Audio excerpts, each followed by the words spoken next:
First and 10, Ticats, Toronto 39-yard line. Here's a handoff to Zachary. Big hole. He's to the 30. Gets outside. Zachary may go all the way, and he does. First and 10, Ticats, Toronto 49. Forrest wants it all this time for Winfield. And he makes the catch. Earl Winfield, touchdown. First of all, we're going to have to try to stop the run and contain him, because if we let him run, they can just run the ball on us all day. But we also know that they got, the quarterback's coming off a big game. He just threw for over 400 yards. So once we shut down the run, we're going to have to keep pressure on him and do a good job in coverage, because he can hurt you. We've seen that on film. So the Saskatchewan Roughriders, who have sputtered on offense this season, will once again count on a strong game from their defense as they meet the Hamilton Tiger Cats at Taylor Field in Regina.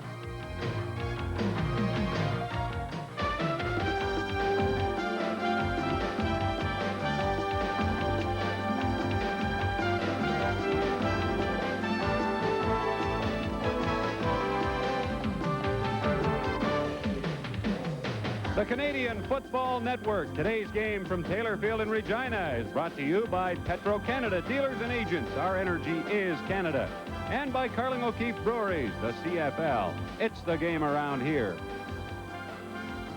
Good afternoon, everybody. Welcome to our CFN telecast from Taylor Field in Regina. The 1-2-1 Roughriders against the 1-3 Hamilton Tiger Cats, off to yet another slow start. And the Ticats riddled by injuries, particularly in their secondary. 3 starters are out. And Neil Lumsden, the Saskatchewan Roughriders, feel they can work on one of the new faces in there, and that's veteran Kerry Parker. Well, Al Bruno knows not having some consistency with players in the defensive backfield hurts. Kerry Parker's on that island on the corner. Hasn't played a game yet this year and is 31 years old.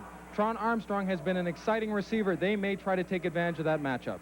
Tron Armstrong has really come on of late. Always interesting to watch the defensive ends against the offensive tackles. Hebler against Malinowski, one of the matchups today. Nick Hebler has been a little quiet this year. We find out today that he's had a sore thigh. Last week, it must have been feeling better. He had 1 sack and 5 tackles. But if he's going to get pressure on Porras today, he's got to go after John Malinowski, who has had a stable and solid year to this point. Mike Kerrigan, the Hamilton backup quarterback, is ready to play, more ready than he's been. But Al Bruno will once again start with Tom Porras. He has played very well in the 2 games he has started. So it's the Hamilton Tiger Cats meeting the Saskatchewan Roughriders at very hot and very windy Taylor Field in Regina, and you're watching the Canadian Football Network from Regina. This ESPN event is being brought to you by Budweiser, Beechwood aged for that clean, crisp taste. This Bud's for you. Like many before, you came here asking for just one thing. Sadowski. Shibolski. A chance. Pronounced Shibolski.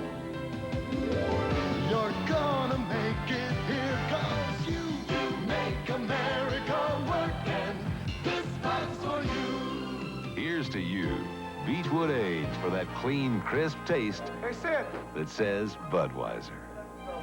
This Bud's for you. Isn't it about time you developed your most important asset? Yourself, your confidence, your success potential. Discover the new personal improvement handbook you can use every day. Self-analysis by best-selling author L. Ron Hubbard. Now at D. Dalton's or wherever paperbacks are sold. Buy it. Use it. Because if you're not moving up, you're falling behind. Do I have to be a mom today? Coast, the scent opens your eyes. Coast lather, and you realize that Coast is the way to make you feel alive. Coast, feel alive. Hey, I was just warming up. Feel alive with Coast. Hi, I'm Denise Austin. Join me every day to tone up and trim down. See how celebrities keep in shape and find out the latest on fitness.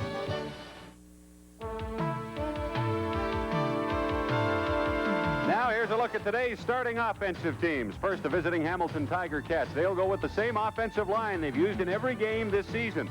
But the Ticats have changed their receiving core. Little Anthony Ketchum, a speed merchant, makes his CFL debut. Winfield moves to slot back. Tom Porras will make his 3rd straight start at quarterback, but Al Bruno says Mike Kerrigan is ready to play. The running backs again, Zachary and Hucklack. Like Hamilton, Saskatchewan has gone with the same offensive line all year. John Gregory says they're still adjusting to new techniques he introduced. Saskatchewan uses 3 import receivers: Elgar, the lone Canadian. Walter Bender stays at running back despite 3 fumbles last week, and Tom Burgess makes his second start at quarterback.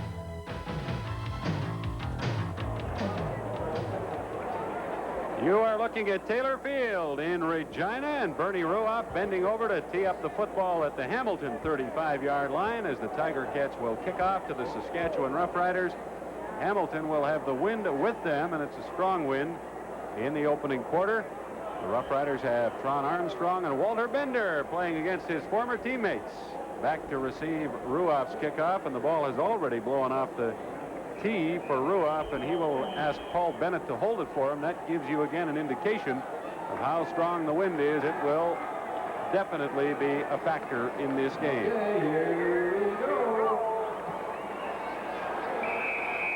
Ruoff gets the word from the head referee, and we are underway at Taylor Field, and his kickoff sails through the end zone. Tron Armstrong gave some thought to catching it at the goal line, Neil, but it sailed away from him, and I think he wisely opted to let it go through. Probably a very good move. When you have to adjust back quickly to catch a ball, sometimes you can mishandle it, and there's no sense of taking any chances, especially on the open kickoff. Ruoff actually hit it rather funny, but the wind just took it. Look, it's southeast 39 kilometers per hour. It's favoring Hamilton in this opening quarter. 28 degrees Celsius and the sun beating down on Taylor Field. Saskatchewan Roughriders with the football at their 25 after the kickoff goes through the end zone. There's no point on that, of course. Tom Burgess starting at quarterback for Saskatchewan, and he drops the pass on the first offensive play of the game, and he will not get it up. Yes, he will, but they whistled Burgess down in the grass. Walter Bender doesn't like it, but the play was whistled dead back at the 21-yard line of Saskatchewan. Well, the referees are trying to be consistent this year on those calls. When you get a quarterback or a quarterback is in the grasp, they're trying to protect the quarterbacks, and 2 men around him, it looks like he's going down there, blowing it dead. So the Riders will lose 3 yards on that play, back to their 22, as Burgess shoveled it off just as he was going down, but he was ruled in the grasp. Second down and 13, Saskatchewan. That's Conrad, 37 in motion. Burgess sprints right and throws, and it's a screen to Conrad, and he can't get to the outside, or he had lots of room. Rockford brought him down, but he'll be close to a Saskatchewan first down. Jim Rockford made a nice play. The screen was nicely set up. The offensive lineman make it take a shot on the defense and then release. Rockford slips in from behind, did a good job. Well, they mark him down, Neil, a yard short of a first down, or close to a yard short. It looks like Saskatchewan is going to go for it on third down. Actually, about half a yard to go. They've sent in their backup offensive lineman, one of their backup offensive linemen, Ken Moore, for some extra blocking. On third down and half a yard, Burgess diving behind center Mike Anderson, and it looked like he got across the 35-yard line, which would give Saskatchewan a first down. That quarterback sneak is usually a sure thing, but Zambiazzi read that nicely. Burgess opened himself up a little bit. He jumped over instead of getting down and falling those big offensive linemen. Zambiazzi met him quickly. You almost think you want to get even almost as low as your offensive line to stay down, but he wants to hop, get that yard. Zambiazzi pops him pretty well, but just after he gets the first down. First and 10, Saskatchewan. Handoff, Walter Bender. And he gets 2 or 3 through the middle. David Sauve and Frank Robinson bring him down. Walter Bender was a member of the Grey Cup champion Hamilton Tiger Cats last year. Well, the native of Detroit, there were no problems about putting him into today's game, according to John Gregory. Had some fumbles last week, but he said, I mentioned it to him after the game. He worked on it. Felt like we didn't have to talk about it again. He thinks if he had talked about it more, he might keep fumbling. So probably a good move to throw him back in this game. Gregory also goes along with the idea that playing against his former team will inspire Walter Bender. Second and 7, Saskatchewan from the Roughrider 39. Burgess rolling right, and he'll just take it out of bounds at the 37. A loss of a couple. No receivers open downfield, and Burgess elected to make the safe move and run out of bounds. Well, it was the safe move. He's rolling to the short side of the field. the defensive backs did a good job of corralling the receivers, not letting them go back against the flow. Elgard was fighting against Rockford, but Rockford did the right defensive move and keep him inside. Burgess had to run out of bounds. Baker made quite a CFL debut, which is what his game with Ottawa last week was. A good punting average. He'll kick into a strong wind, though, now on 3rd down and 8 for Saskatchewan. And the wind grabs it. It'll bounce at the Hamilton 45-yard line. Winfield runs up to catch it at the 50. Flags are down.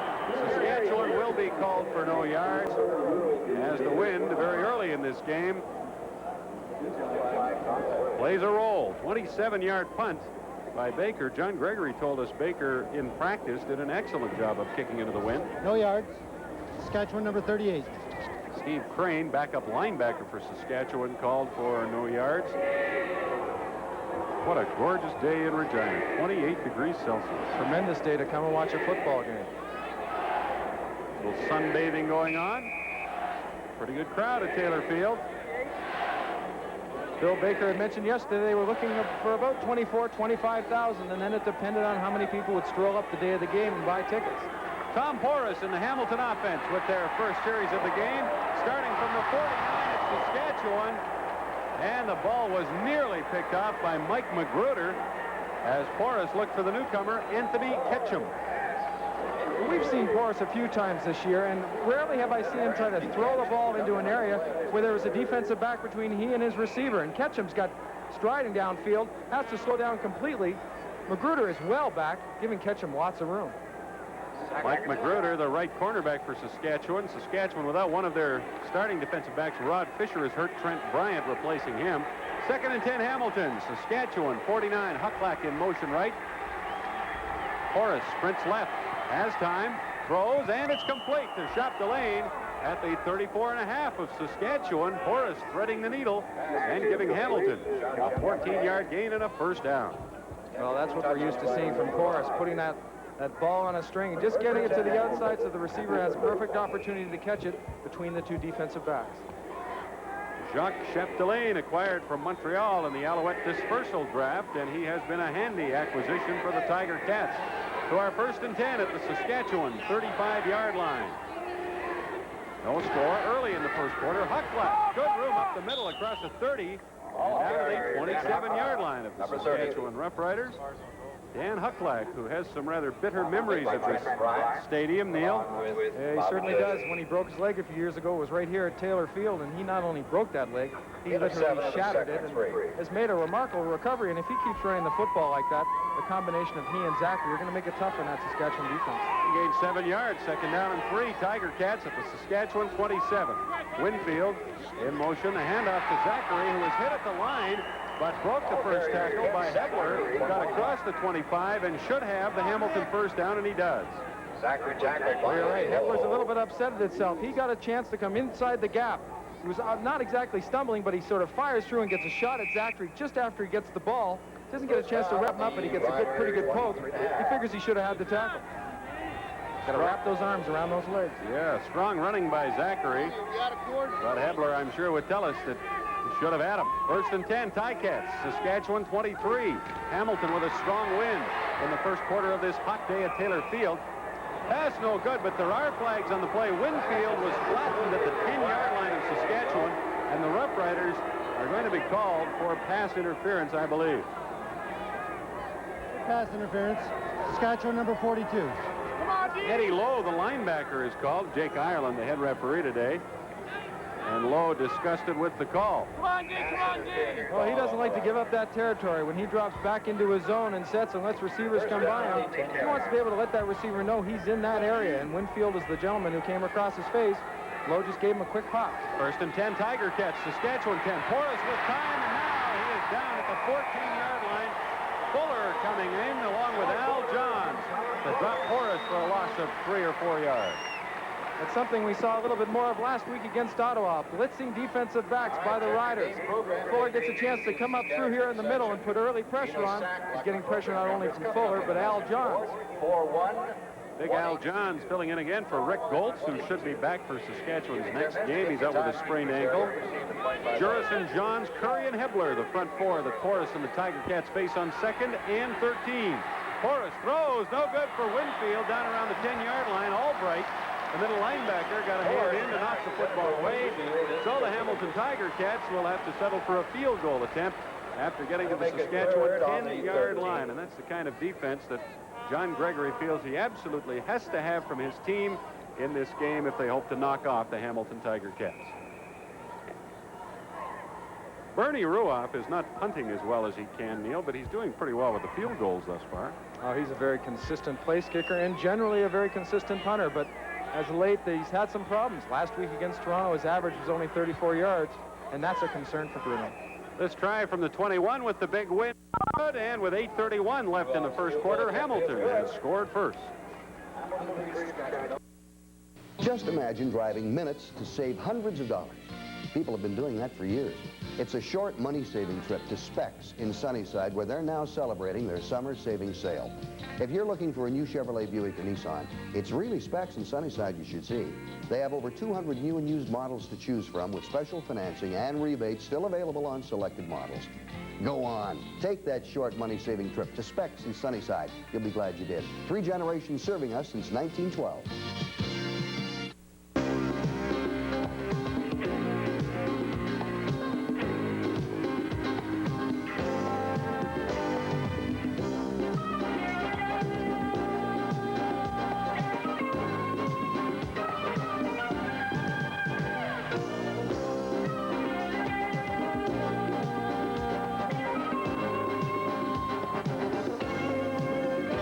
Ride one today at Trailhead Services and catch the feeling. The symbol of excellence, the legendary Rolls-Royce Silver Ghost, now recreated by Franklin Mint Precision Models in the official die-cast model authorized by Rolls-Royce Motor Cars Limited. The 1907 Silver Ghost, only one was ever built, and now it's recreated in an incredible model, hand-assembled from more than 127 pieces. Each feature is authentic. The removable spare tire, protectively coated sterling silver-plated trim, pedals, instruments, and engine details precise to the very last spark plug. A stunning collector's piece for home or office. To order, call 1-800-453-1600.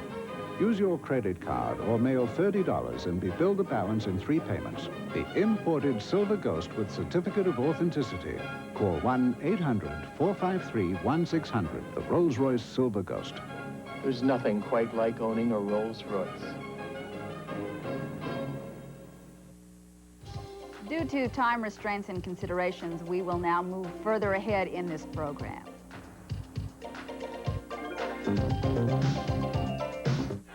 At Taylor Field in Regina, 3 minutes left in the first half. Hamilton Tiger Cats, 1st and 10 at the Saskatchewan 54-yard line. Ticats have moved the ball consistently on offense. Saskatchewan has not. And Hamilton enjoys a 10-1 lead. And here's Winfield with a good gainer, but there is a flag on the play. Tracy Mack brought down Earl Winfield. Winfield tagged by Tracy Mack. Flag back for 45. Jake Ireland is the referee. Major foul, face mask, Hamilton number 67. Ralph Schultz again is penalized. He was called for holding a few plays ago. Now he gets called for face masking. Well, they've got their hands full with that front four of Saskatchewan, Jurison, Johns, Curry, and Hebler. And a lot of times when James Curry's got to come inside, both the guards and the center will double team him. This time Schultz is on his own and just can't quite handle it. Well, Saskatchewan, the least penalized team in the CFL, has taken more than Hamilton in this game today, but the Tiger Cats damaged by that one. Instead of being on the Saskatchewan 43-yard line, they're back on their 41.5. First down over and 25 yards to go. Horace will swing it out to Zachary. One-handed catch. He's to the 40. Zachary will turn the corner to center field, puts his head down to the 50 and fights all the way down to the Saskatchewan 47-yard line. Zachary got a couple of big blocks as he came around that right side. With Earl Winfield inside, one of the responsibilities is to block and give them a lane to the outside. He takes down the defensive end. Now he's led by Ralph Schultz, who just walks right over the defensive safety, Trent Bryant. Now he goes downfield and goes on his own ability. Good blocking. Winfield moved inside, shows that he can handle that assignment. It's 2nd down and 4. Ticats at the Saskatchewan 47. Horace back to throw.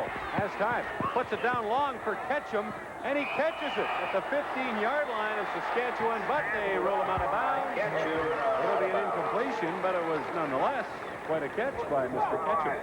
It was a very good catch, and he had trouble with Skipper because Skipper kept forcing him to the outside. Skipper knows if he keeps that receiver to his outside, not much room there. And it doesn't count if you catch it on that big white strip. There's a view you get from down near field level in the choice seats. 3rd down and 4. Ticats at the Saskatchewan 47. Bernie Ruoff to kick into the wind, and he hits another good boot into that breeze. Florence waits for it at the 10-yard line, drops it, picks it up on the first bounce, and then is brought down by Brady at the 14-yard line. 2 minutes and 4 seconds remaining in the first half. A 37-yard kick by Bernie Ruoff. Neil Ruoff has really done a job. I think he's kicked twice now into the wind, and he's got 2 good punts away. He has responded very well. Kicking into that wind, you want to try to get the ball to come off your foot with a spiral. It cuts through it a lot better, and it's tough to get it to turn over, so it starts to come nose down, but he's done a very good job. He's also let his cover team get down and make some good plays. And Saskatchewan, as has been the usual case in this first half, poor field position at their 14-yard line. Burgess back to throw. And Grover Covington got there to sack Burgess.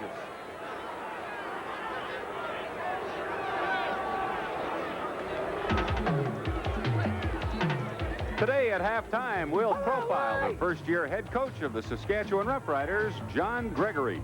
I think that we'll have to win 9 to 10 games to get in the playoffs. I think that any less than that will be very fortunate if we get in. Oh, we'll let you in on John Gregory and his story in the first half. At halftime, when we profile the Saskatchewan head coach, Tom Burgess throwing on 2nd down and 15, nowhere near a receiver, and the fans at Taylor Field begin to get a little bit restless. Well, Saskatchewan and Burgess have had a hard time getting things rolling. Every play they seem to have tried, the Hamilton defense is taking away from them. The first play from scrimmage, Grover Covington gets to the outside of Skullroot and puts extra pressure on the quarterback. This time he figures a quick drop-back pass. The throw to the inside would work. Hamilton defense is playing very well right now. You know, John Gregory knows better than anybody, Neil, and the words he used today were that we'll have some growing pains with these young quarterbacks. And I'm sure that's how he would describe what's happening here this afternoon. Although Hamilton's defense, as you say, is playing very, very well. Big kick by Baker with the wind, and Winfield brings it back. Earl Winfield to the 25. And he's going to score. Winfield takes it all the way back. The Roughriders had 3 or 4 pretty good shots at him, but couldn't bring him down. And a 70-yard punt return by Earl Winfield puts Hamilton in front, 16-1. When you're punting with the wind, sometimes you can outkick your coverage, and Winfield gets the ball quickly and now has a good cushion between he and that team that's coming down to try to tackle him. He gets to the outside and right in front of the Saskatchewan bench. She said they had a couple of good shots to tackle him, and John Gregory has to watch as people just fly by when they get an opportunity to pull Winfield down and don't. That was David Sadu with the best shot there around the 15-yard line, but he just couldn't get his arms wrapped around Winfield. Earl Winfield has just been very much an impact player since getting into the Hamilton lineup in the 2nd game of the season. Bernie Ruoff has the convert, and it's 17-1 Tiger Cats. Earl Winfield returned punts and kickoffs for the Seattle Seahawks in the NFL, and that's one of the reasons, and that's how they saw him the first time. And not only is that, he's an effective receiver, too. He's going to a lane. You see a lane they're trying to create for him to the outside. He gets through the first 2 tacklers, and now he's on his own. And David Sudo gets a good shot at him, just can't wrap him up.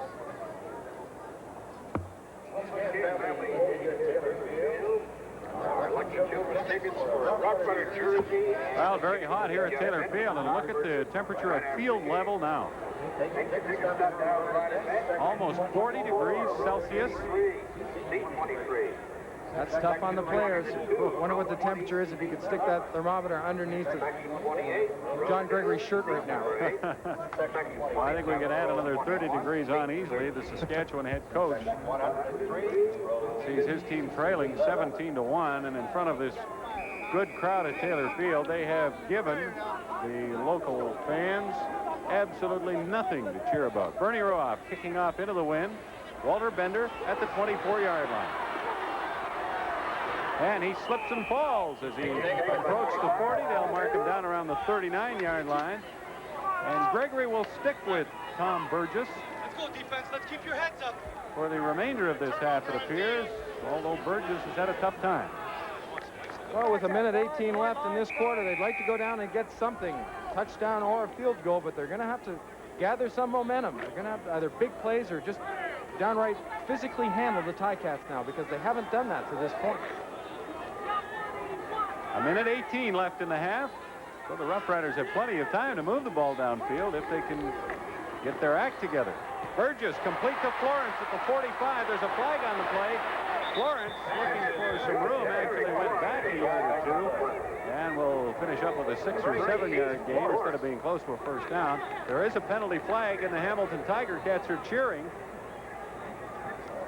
Forward pass interference. Saskatchewan number 81. Ray Elgard.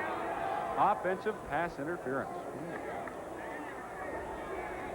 Getting downfield, his responsibility is probably trying to get in somebody's way, but you've got to be a little bit more subtle than that. You just can't go down and smack somebody in the face and expect them not to call it. But Florence is taking his life in his hands here. He makes a little dip back, and Mitchell Price, coming back from the defensive line, just misses it. So the least penalized team in the CFL, Saskatchewan, hurt by a penalty. And they'll have first down over with 20 yards to go back at their 29-yard line. 1:11 remaining in the first half. Burgess sprints out to his left. Here comes some pressure. Burgess gets away, but Sauvé after him. He finally throws the ball, and it's complete. Up at the 50-yard line to Todd Brown. He gets to the 53. You talk about pulling a rabbit out of a hat. I don't know how in the world Burgess got out of that jam. But he did, and he gives Saskatchewan a big first down. Well, you think if they'd moved the pocket around, they'd have a little bit more time to throw, and we see Burgess rolling to his left, fakes a draw to Bender, doesn't hold anybody. Everyone just keeps coming, Walker included, and he figures, well, let's get it downfield. Brown does a good job of coming back and catching the football for him.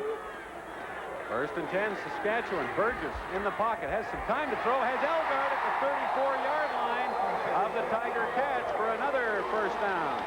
Finally, the Roughriders with some offense going. That was a 25-yard gain following the 22-yard pass to Brown. 55 seconds to go, first half. 17-1, Hamilton leading.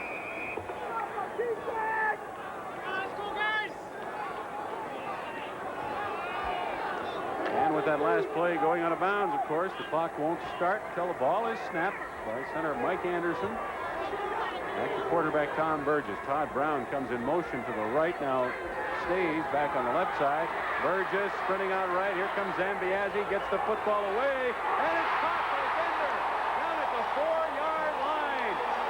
Walter Bender makes a tremendous catch against his former team, and the Saskatchewan Roughriders are 4 yards away from their first touchdown of the day.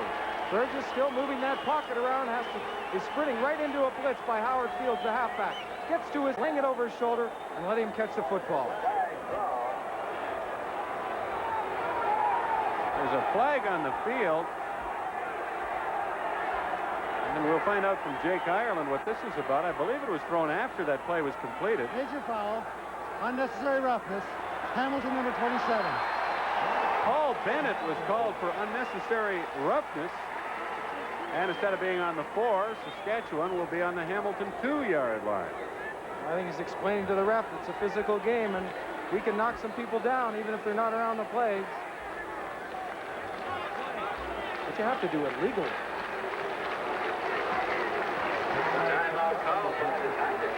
Hamilton has called a timeout with 46 seconds left in the first half. Al Bruno wants to chat with middle linebacker Ben Zambiazzi and make sure they're in the defensive alignment they want to try and hold Saskatchewan out of the end zone here. But Bruno Torres had everything going his way in the first half, enjoying a 17-1 lead in the last minute. Things have gone poorly for Hamilton. Even though they've had the pressure on it, we're starting to see them sprint out more. Maybe sprinting out is giving their receivers a chance to find some seams in that defensive secondary and also buy Burgess some more time. Bruno's angry with something. First and goal, Saskatchewan at the 2. Handoff, Bender, and he is stopped initially, and then he slides in for the touchdown. There's another flag on the play. There is a flag, so hang on for a second.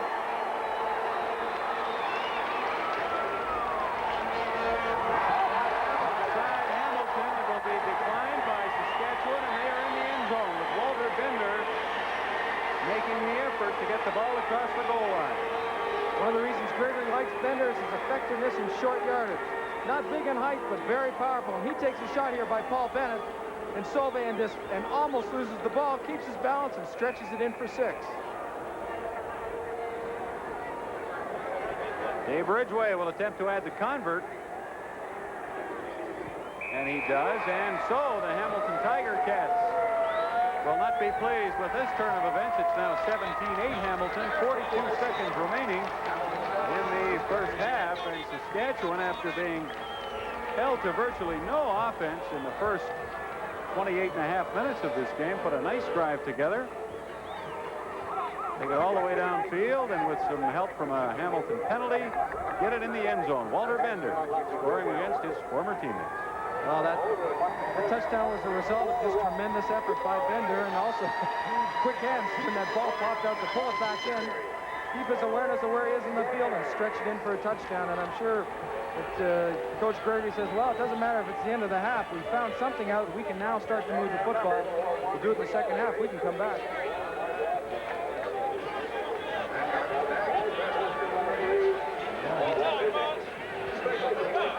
Looks like Florence and Tron Armstrong showing each other what the Tiger Cats, what dastardly deeds the Tiger Cats have been pulling against them on defense, grabbing them and everything else. Well, that chatter will now increase on that bench because oftentimes when you see an effort like that by an individual, it pumps everyone else up. One feels maybe they can be a part of it, and something that I can do could be a big play and turn things around. So the chatter will increase, and that'll be good for Saskatchewan. Ridgway's kickoff with the wind. Chases Fields way back to his 5-yard line, and he gets it across the 15 and out to the 17, and there's another flag on the play. Marker of the 15-yard line. We've seen a lot of those in the last couple of minutes.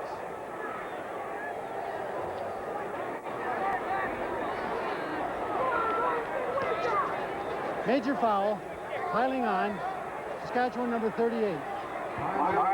Steve Crane, a backup linebacker for Saskatchewan, called for piling on. So after a good long kickoff and good coverage, the Saskatchewan Roughriders don't have Hamilton pinned nearly as deep as they would have liked. The Ticats out to their 32-yard line with 37 seconds left in the half. Ketchum comes wide right. Stapler splits left. Winfield and Chapdelaine are the slot backs to Tom Porras. Hands off to Dan Hucklack. And he's across the 40 and up to the 42 or the 43-yard line. Great big hole for Dan Hucklack. Well, he didn't have to show any of his moves on that play. Just follows that offensive line. They make a nice gap for him. Hucklack just takes it up the field for 9 yards.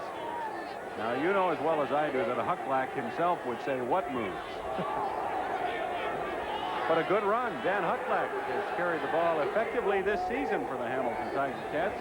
Not very often, but the 16 times he has carried it, he's gained 86 yards.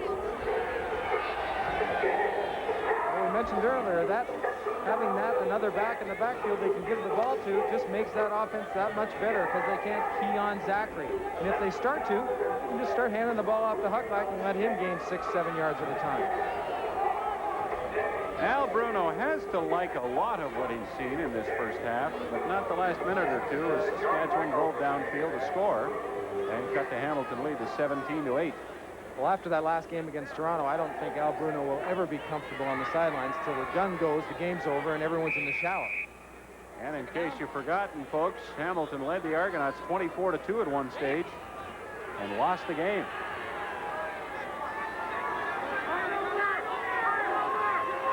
22 seconds remaining. The clock is running. Hamilton is second down in inches from their 42-yard line. And they took a long time getting the ball off, and finally some players jumped, so we'll have a penalty with 14 seconds to go in the half. But the Tiger Cats, working into that wind, are obviously content to just run out the time if they can before the half is over. Tiger Cats called for procedure. Left guard Jason Riley. The man fingered. A little bit too anxious to tee off on somebody.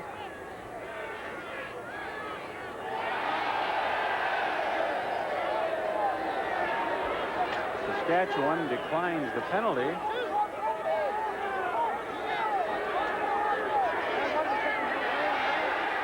And we have 14 seconds to go before the half ends. Seems to be some confusion as to what the situation is. Well, I think Saskatchewan thought they might have an opportunity to get the ball back, decline the penalty. But if it's third down, they're just going to run the clock out. The clock does not stop, so Hamilton's successful in this play. They'll go into the dressing room. And here's Porras taking the snap from center and kneeling, and the clock has expired, and the first half is over. A late touchdown by Saskatchewan will give them some life for the second half as they head to their dressing room. Saskatchewan Roughriders would like to thank Molson Brewers of Molson, Canadian. Bartender? Yeah. Give me a light. A light? Yeah. Why, sure. Oh, I've got it.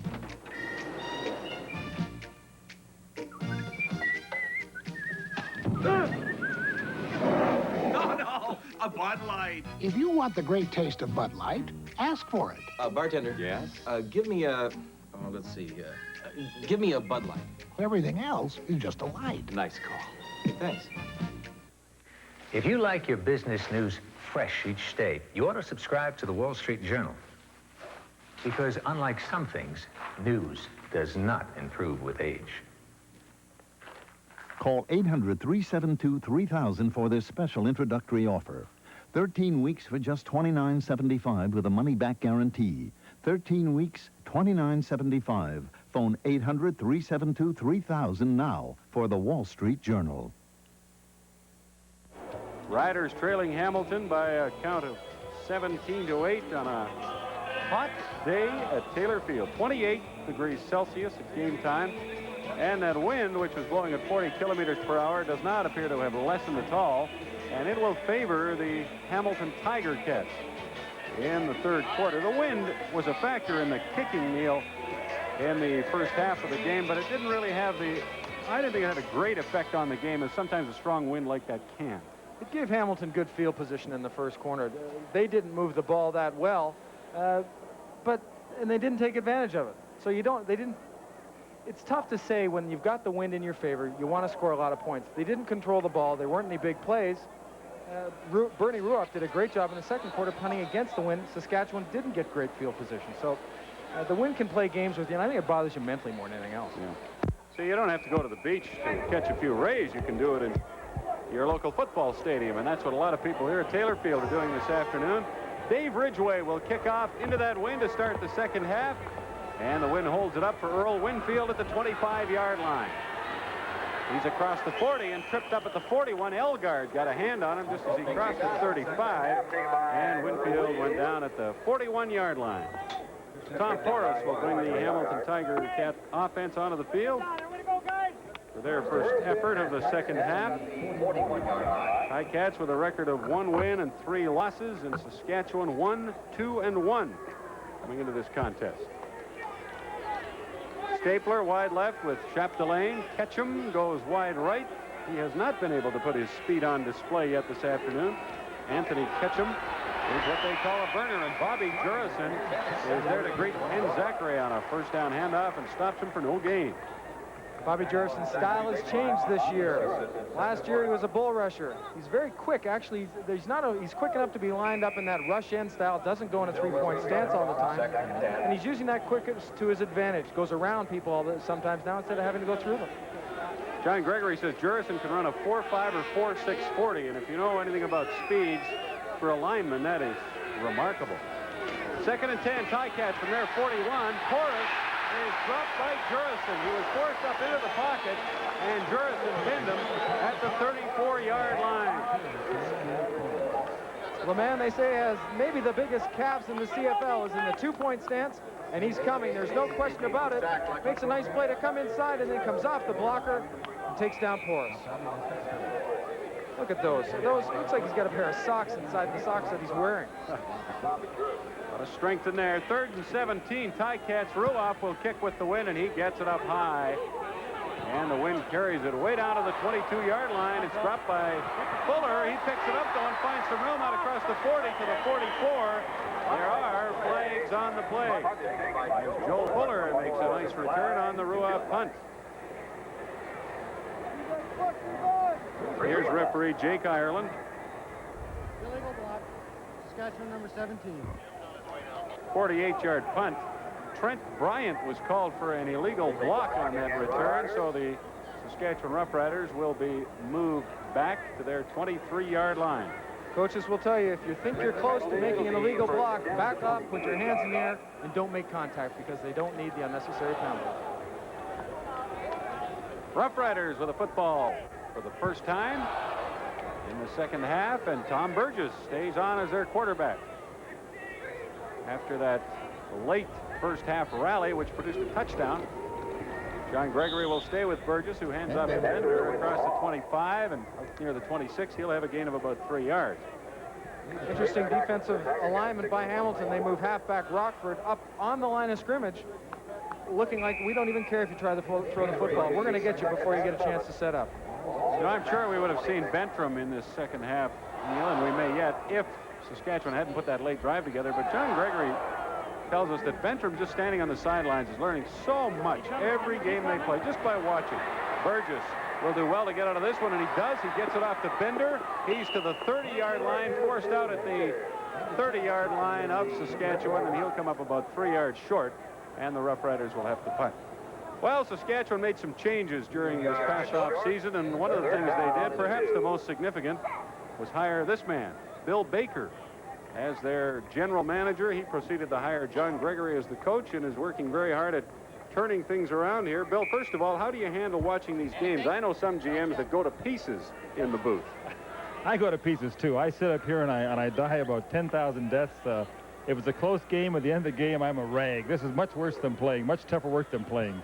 How do you feel you're progressing in turning the football program around here, Bill? Well, the fans have been great. The players, the support they've given us with their salary concessions this year. The fans support, look at this, we're middle of summer, we've got 25,000, we had 24,000 last time. There's a lot of football fever. We've got a tremendous team spirit, but we're still not winning. Well, you're 1-2-1. That's not that bad. Neil, sorry. Yeah, but you'd like to be a lot better. That's terrible. Look at him and tell you that. Well, you're experimenting a bit in the marketing side of football. Yes, we are. We've tried a lot of different things this year. Today we're doing a family plan, and we're looking next year at selling all our seats as family season tickets. In other words, you can be in the best seat of the house, and if you're a 5-year-old kid, you get to pay the same fee as you would. You get a child's rate, $5 rate for that. We're seeing, when I go through the crowd, I'm not seeing young people in the crowd, enough of them.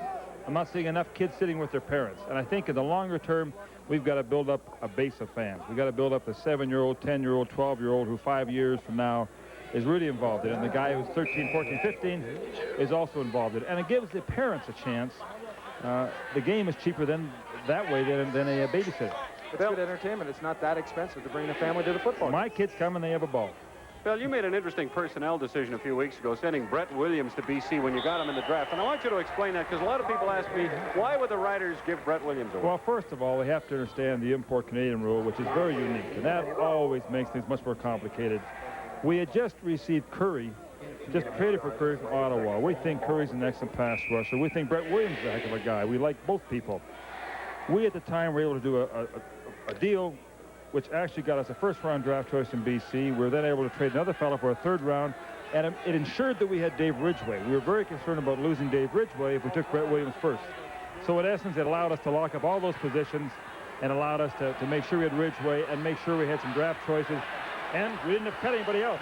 It was a tough decision. Whether we're right or wrong, we'll find out about, I guess we'll know this time next year. It was 20/20 hindsight. So far, I think we were right. A month from now, I may change my mind.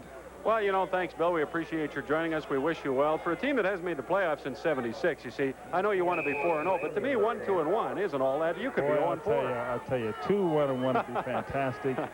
It's a disappointment, and I guess we're just hoping as a team we continue to grow, to improve. We got a wonderful bunch of guys. We got a great coaching staff, and hope at the end we're still in there fighting like the devil. See if we can't do it. Bill Baker, thank you very much. Bernie Ruoff attempting a long field goal as we return to describing the action on the field, and it was good, but there's a flag on the play, a 53-yarder. But a holding penalty against Hamilton will take that 3 points away from the Tiger Cats. And instead of the field goal, they will, I would suspect, in all likelihood, punt the football now.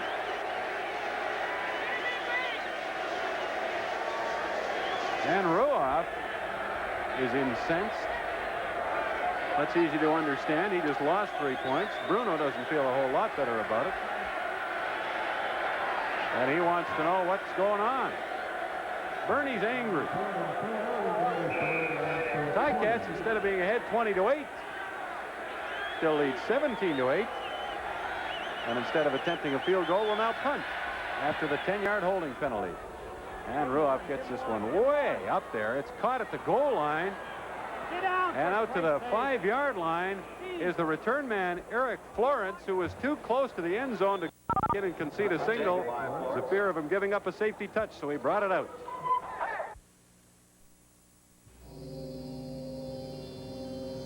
There's something out there. A force 3 centuries old. There's no place it can't go, and there's nothing that can stop it. The Army National Guard.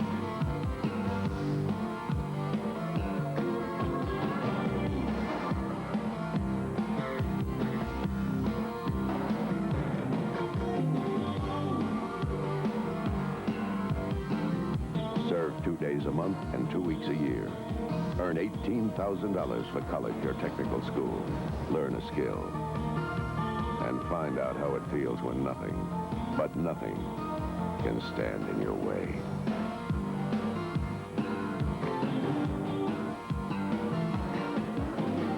The irresistible force.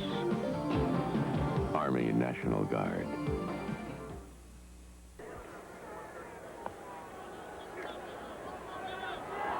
Well, that is not showing the temperature in an oven. That is the temperature at field level here at Taylor Field in Regina on the artificial turf.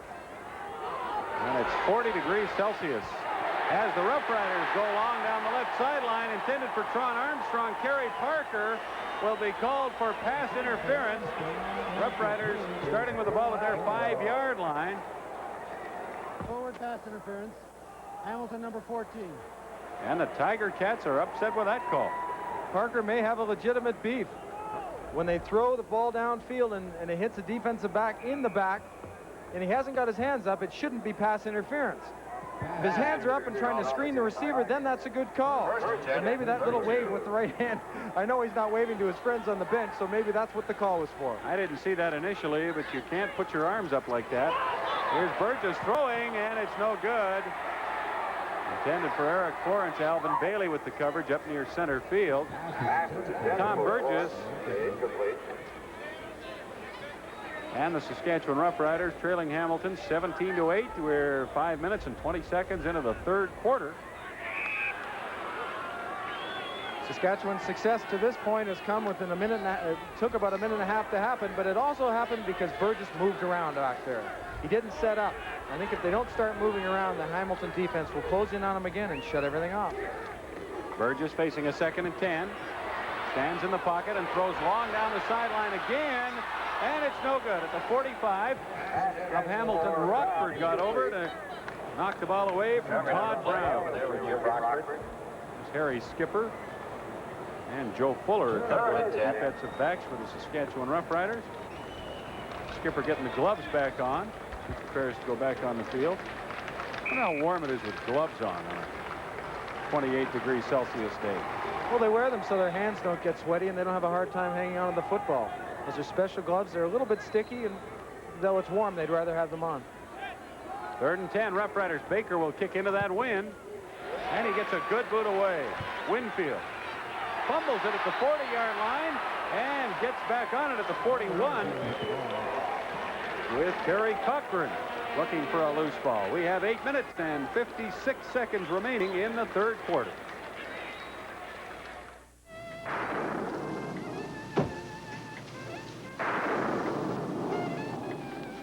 Hi. I've been looking all over for this terrific video cassette I heard about. It's called Not So Great Moments in Sports. Like one scene is where Billy Martin tries to give an ump a shoe shine. That's a fantastic video. My favorite part is where John McEnroe plays tennis with his orange juice. I hear there's a scene where Reggie Jackson protests a Gaylord Perry spitball with a visual aid. Yeah.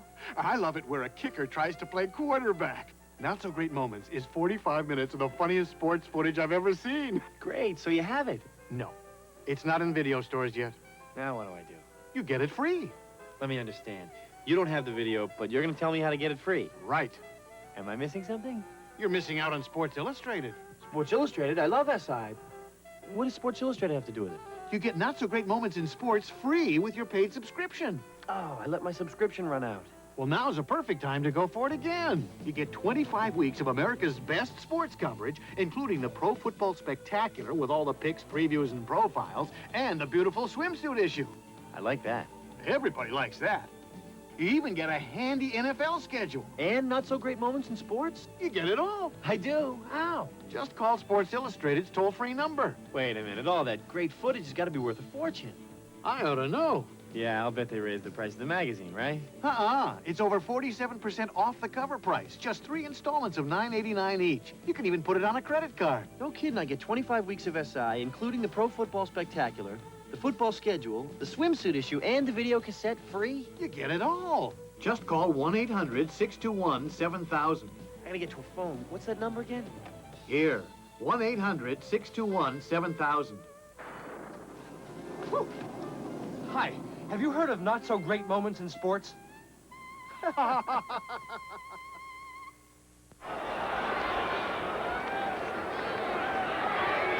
can see Tom Porras is having a somewhat better day than Tom Burgess. Burgess has a few more yards, but the other numbers favor Porras. The Hamilton Tiger Cats leading Saskatchewan 17-8. Just over 5 minutes into the third quarter, and King Zachary has no place to go on a first down run. Albright and Hebler bring him down at the 40-yard line of Hamilton. David Albright reading the keys. He sees something in the backfield that tells him it's going to be a handoff. And the quiet man who plays the middle just flies through and makes the hit. Something's telling him along the offensive lineman, the way they're blocking, that he's going to be able to get through a gap and make the hit. And he not only makes a good hit, but they lose yards. He's the Roughriders leading tackler. 24 tackles coming into this game. Porras on 2nd and 10 has a man, and it's complete. Steve Stapler at the 47 of Saskatchewan. Between two defenders down there, and there's a flag on the play, so this may come back. Saskatchewan number 78. No, it'll go further upfield. James Curry is called for roughing the passer.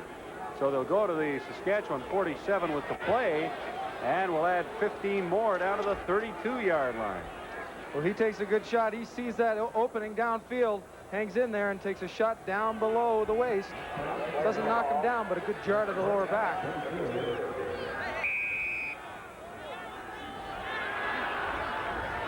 And Jake Ireland for the flag.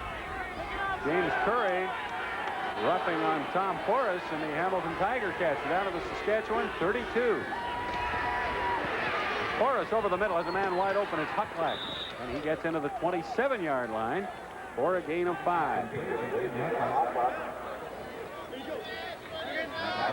Saskatchewan's defense right now, the last 2 plays have been zone. They were able to pick it the last time in between Magruder and Fuller, just along the sidelines, and then once again, everyone backs off. Hucklack sneaks out into the backfield, just finds an area where there is no linebacker. Porras dumps it off to him. 2nd down and 5. Ticats at the Saskatchewan 27. Porras looking left, throws for Stapler, no good at the 6, and there's a flag on the play. Pass interference will be called against Fuller or Skipper or Magruder. I think it's Fuller, the man they have decided to call it against.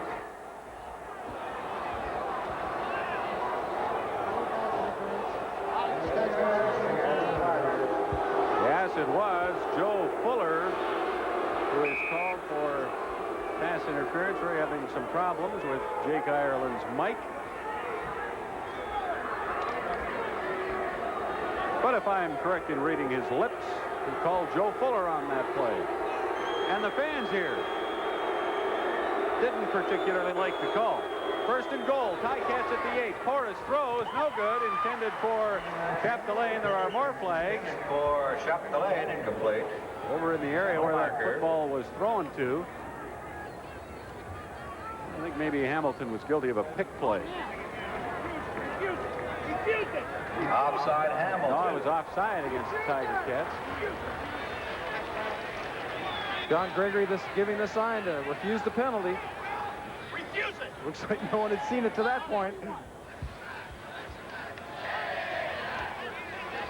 So Saskatchewan will decline, and Hamilton will be second and goal from the Saskatchewan 8-yard line. 6:58 left, third quarter. Hamilton leading 17-8, and with a strong wind behind them in this third quarter. Stapler wide left, Ketchum and Winfield.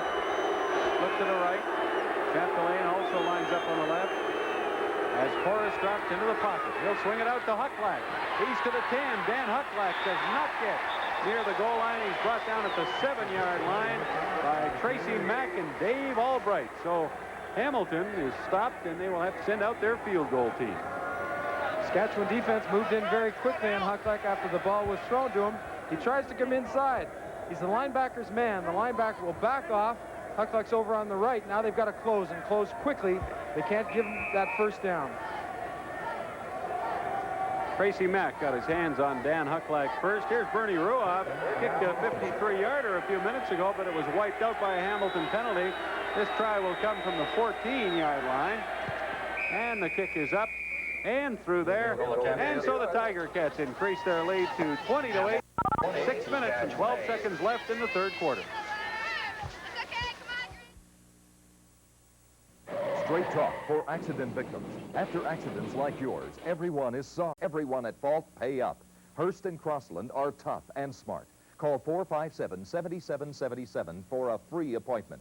Hurst and Crossland. They have the brains to solve your problems. They have the guts to go after every penny you have coming. Hurst and Crossland. Tough, smart lawyers who get results. 457-7777. The long drive, the short putt. Golf champions in action. From fairways and greens to water traps and roughs, you'll see it all. Proudly presented by Yakima Mazda. Yes, Mazda, for the long drive or just a ride around the green. From freeways on fair days to rough roads in the rain, you can't beat the championship performance of Mazda or the dollar-saving deals you always get at Yakima Mazda. 1710 South 1st, Yakima Mazda. Hall of Fame dinner this fall. Here are the lucky winners today. We have our first points of the second half, and they came at the 8:45 mark in the third quarter. Bernie Ruoff with a field goal, a 14-yard field goal for Hamilton to increase the Tiger lead to 12 points. And the temperature, Neil, has gone up from 28 at game time. The wind has gone down a little bit. It'll become even hotter for the players. That breeze can help sometimes, but I'm sure the kickers don't mind seeing the breeze drop down, though. Well, Saskatchewan, which will have the wind in the fourth quarter, won't get quite the benefit from it that they would have thought they'd have at halftime. Right now, the Riders are at their 35 after the Ruoff field goal. And Tom Burgess has gone all the way, drops back to throw, finds Florence open at the 45. He's across the 50 into the 53. Zambiazzi knocked him down. The Riders have 3 receivers to that side of the field, and the Tiger Cats are playing a zone coverage. Florence comes down and finds an area in between those defensive backs, sneaks around behind them and comes back into that open area. Catches the football, turns upfield, and gets a good first down. Burgess gunned that one in there, 1st and 10. Saskatchewan at the Roughrider 53-yard line. Here's the toss to Bender, right side. And he's knocked out of bounds at the Hamilton 48-yard line, close to a 10-yard run by Walter Bender. Well, it may be hot, but it's certainly not affecting the way the people are going after each other. Pitch to the short side of the field, have to get around the corner. As we see Ben Zambiazzi pulled down for a 2-point pin. Zambiazzi got absolutely tackled on that play. And Saskatchewan got away with it. There's Mike Kerrigan warming up. Al Bruno, the Hamilton coach, told us today he wanted to get Kerrigan some playing time. Horace has had a pretty good game. But by the looks of things, we may see Kerrigan. 2nd down and inches. Roughriders. Burgess keeps the ball. And looks like he has the first down to the Hamilton 47-yard line. Tom Burgess from Colgate University, where he set 14 school records in total offense and passing. Quite a career. I think he's surprised a lot of people the way he's thrown the football. He throws it in there with a lot of authority, and everyone thought that he's kind of a scrambling, loops the ball in a lot of time, but if he sets back and sets his feet up, he can put some zip on the ball. Right now, he flips the toss to Bender on first down, and he'll get a yard or two, but that's all. Zambiasi and Fields, along with Frank Robinson, up to make the stop.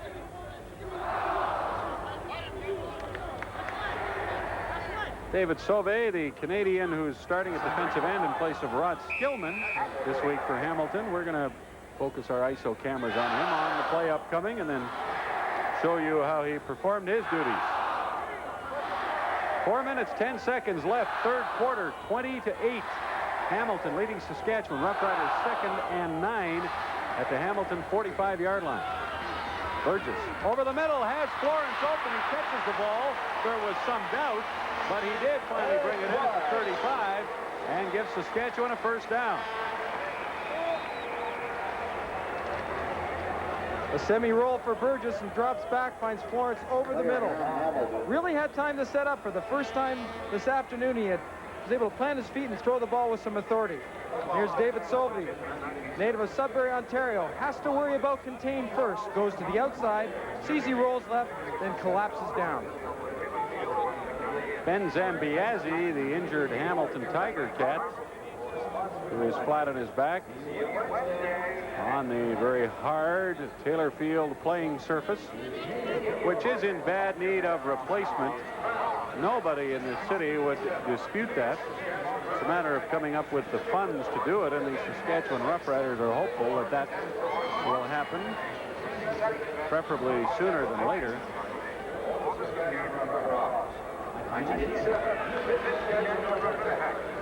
Our next game on CFN will be next Friday. The BC Lions take their 4-0 record into Hamilton against these same Tiger Cats we're watching this afternoon.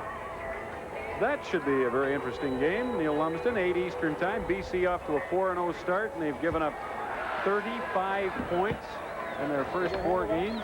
Only 35 points. That's amazing. Their defense has played so well. The defensive backs, just like ball hawks, able to pick passes off. They must be doing their homework in the film room because they're doing a great job on the field. James Curry, who was suspended a couple of weeks ago, has a burn on his neck, we're told. Not a sunburn. It's a burn from the artificial rug here, at least, or maybe from that padding around his neck. Or from somebody's arm, or there's like a lot of options we could consider. Zambiasi is now being helped off the field, as he was obviously badly shaken up.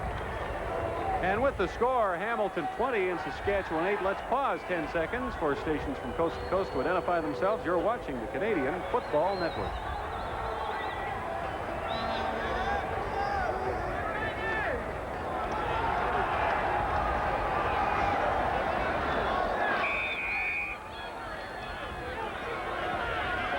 So we're ready to resume play here at Taylor Field. The Saskatchewan Roughriders, 1st and 10 at the Hamilton 35. Burgess fakes the toss, now swings it out to Bender.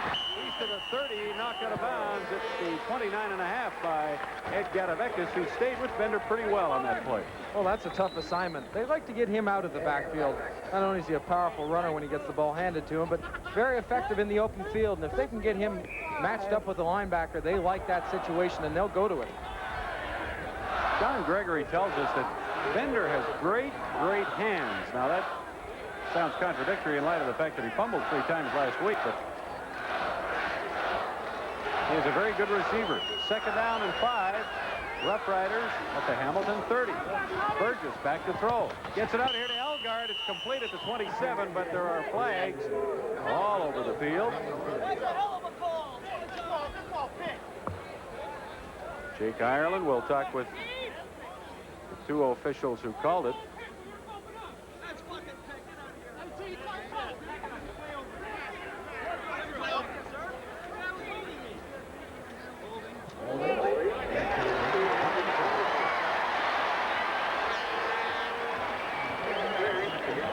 Florence was called for interference and holding against Hamilton, Neil.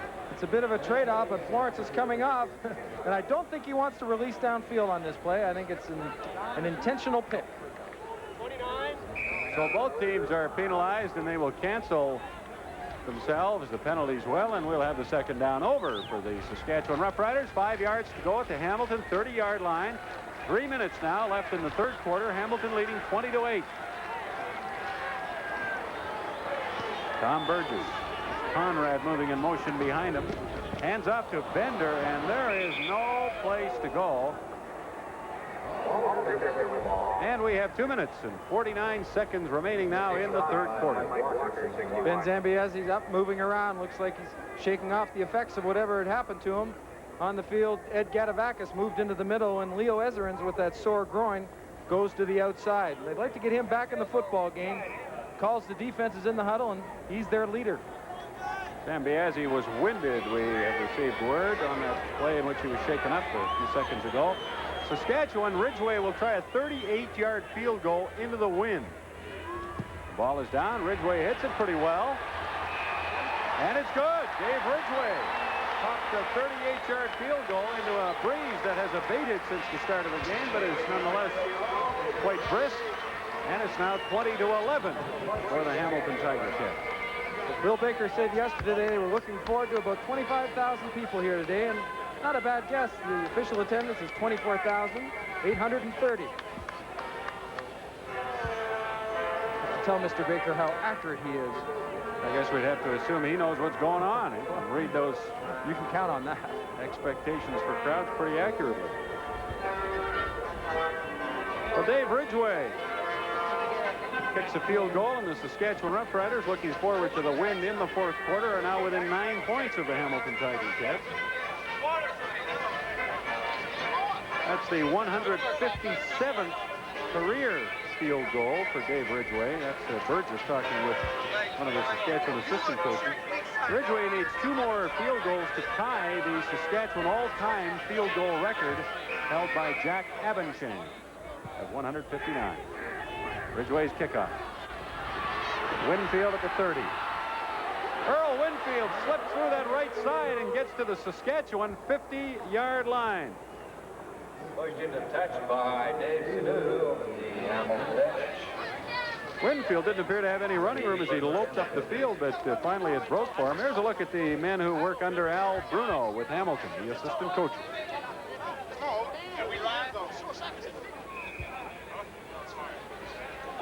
And the Rough Rider coaches under John Gregory.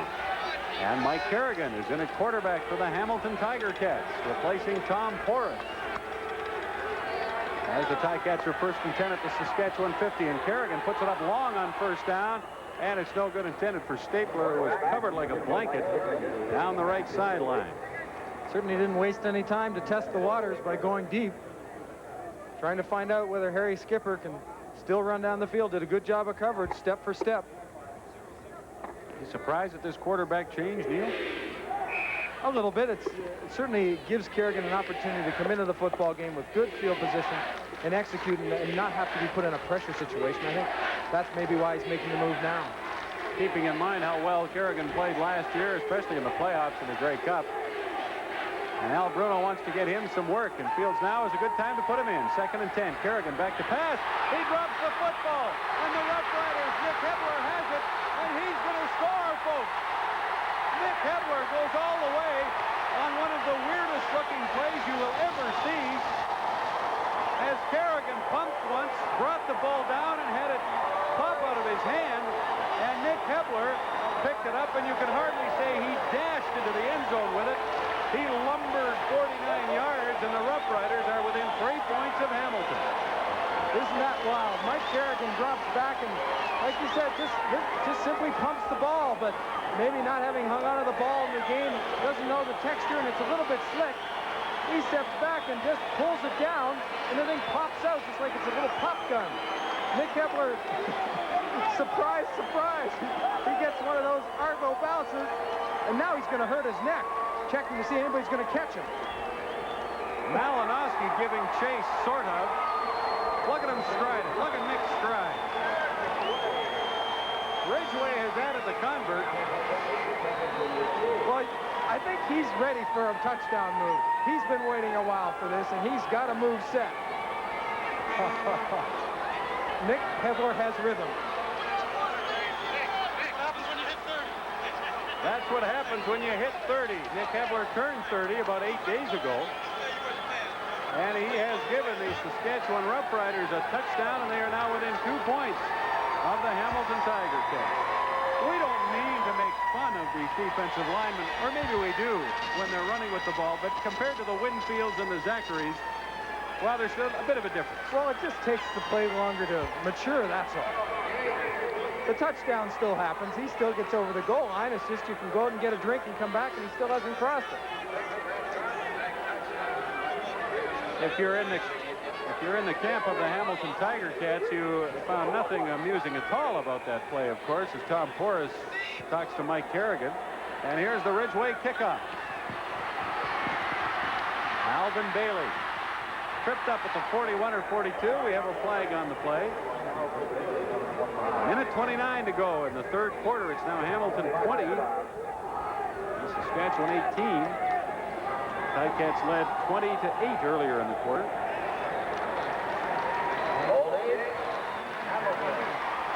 Hamilton, number 70, I think that's Dave Sparenberg, who's called for the holding. Again, we apologize for the problems we're having with Jake Ireland's mic. Ray Elgard will pursue the kickoff and try to stay in a designated lane. Doesn't want to get bumped out. Does a good job of evading that tackle or block. Closes inside and knocks the ball carrier down.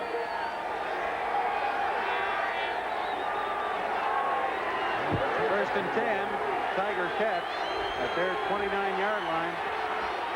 Kerrigan stays in the game, and he wants the quick out to Stapler. Has it at the 40. Stapler's up to the 45-yard line. Gain of 16 and a first down for the Ticats. Well, Stapler's had a good year to this point, catching 23 footballs for 391 yards and 4 touchdowns, but has been quiet today, and I think you might see Mike Kerrigan start to throw those quick outs a little bit more to both Stapler and Anthony Ketchum. Get back into the football game and get a feel for it. Kerrigan, first and 10 with the Ticats at the Hamilton 45-yard line. There's a handoff to Zachary, and he is wrapped up in the backfield. Tracy Mack, the linebacker, got in there along with Nick Hebler. Hebler has been prominent today. Not just a touchdown he scored, but he's been around the ball. Well, he's in a tough position at the defensive end to the weak side. A lot of times the plays are going away from him. He's in the short side of the field, and he really has to make sure that he doesn't let anybody to his outside and then pursue. It's tough to get sacks when you play the short side of the field. 25 seconds left, third quarter. Hamilton, second down and 12 at their 43-yard line. Kerrigan for Winfield. Breaks the tackle to the 50. He'll get the first down. Stepping out of bounds at center field. He may have stepped out just a little bit too soon, perhaps a half a yard too soon. And they may have to measure for this, but Winfield breaking the tackle to get very close to a Hamilton first down. Eddie Lowe had a chance to put a hit on him after making 7 yards, but Winfield bumps off the tackle, and as you said, is very close to a first down. Lowe had him in his sights, just couldn't wrap him up. Well, a little casual there, going out of bounds. No, that's impressive work by Winfield, I think, to have the speed and acceleration to move around and bounce off Eddie Lowe. It's third down, Hamilton, but a foot to go, and they'll gamble at center field. Kerrigan keeps the ball, and he has the first down easily. And the clock is expired here in the third quarter. And it's been a good third quarter for the Saskatchewan Roughriders, as they are now within 2 points of the Hamilton Tiger Cats.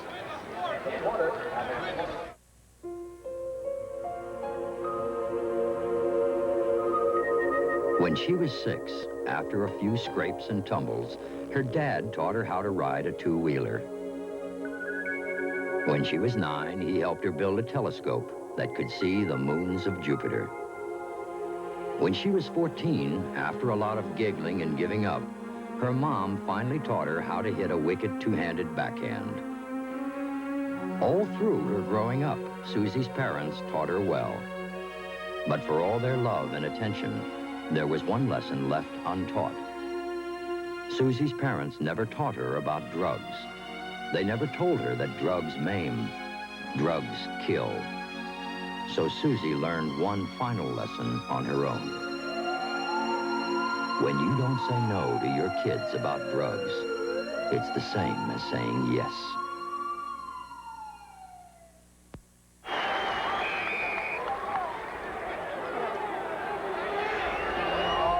That's Nick Edler, a 49-yard touchdown run on a Mike Kerrigan fumble late in the third quarter has brought Saskatchewan within 2 points of Hamilton. Ticats leading 20-18 as they open the fourth quarter, and Kerrigan missing on a first down pass. Putting Mike Kerrigan in, Al Bruno becomes suspect or subject to second guessers. You know, I'm sure if it doesn't work out, that turnover turning into a touchdown, people say, why? The Force wasn't doing that badly. Why did you pull him out? I think putting him in now, if he's going to go in, is the best time. Again, Bruno did say before the game that he wanted to get Kerrigan some work. Kerrigan's been bothered by a pulled stomach muscle, hasn't played the last couple of games. And right now, he'll work on 2nd and 10. Kerrigan swings it out here to Winfield. He fumbles the ball, and he gets it back at the 45-yard line with Harry Skipper all over him. What a hit by Skipper. Well, we're seeing some great contact. Not only can Harry Skipper close on the football when it's thrown, but he can stick his helmet in there and lay quite a pop on somebody, and he does exactly that. What happens, the ball pops out, and unbelievable, the Winfield has only got one arm to go for it, and he pulls it in with that right arm. And Earl Winfield continues to show his many talents. Third down, Hamilton, 22 yards to go from their 45. Ruoff kicking into the wind. And he gets a low boot away, good distance. Florence at the 26 to the 30, and he's brought down there by Brady, who is so often the first Hamilton player downfield on kicks. A 39-yard punt by Ruoff, and Eric Florence brought it back 4 yards. Well, Al Bruno being concerned before the game started of the punting of Bernie Ruoff, but has really responded this game, not only as a kick ball, but against the wind. The low spiraling balls have pushed Saskatchewan back and not really given them good field position. There's the two Hamilton quarterbacks, Horace and Kerrigan, tossing at the bench. Saskatchewan has gone all the way with Burgess, except for one play. Bentram had one play in this game. Burgess with Covington coming, and he throws it right into the arms of Leo Ezerins, who could not squeeze the ball. Burgess gets away with one. Somebody once told me that linebackers are fullbacks that can't catch the football. Boy, he drops into a zone and then just slides underneath the receiver after Burgess releases the ball. I don't even think Burgess saw him. Leo Ezerins playing with a bad groin pull. Ed Gadavekis started the game, but you see the veteran Ezerins now. Saskatchewan will be 2nd and 10 at their 30-yard line.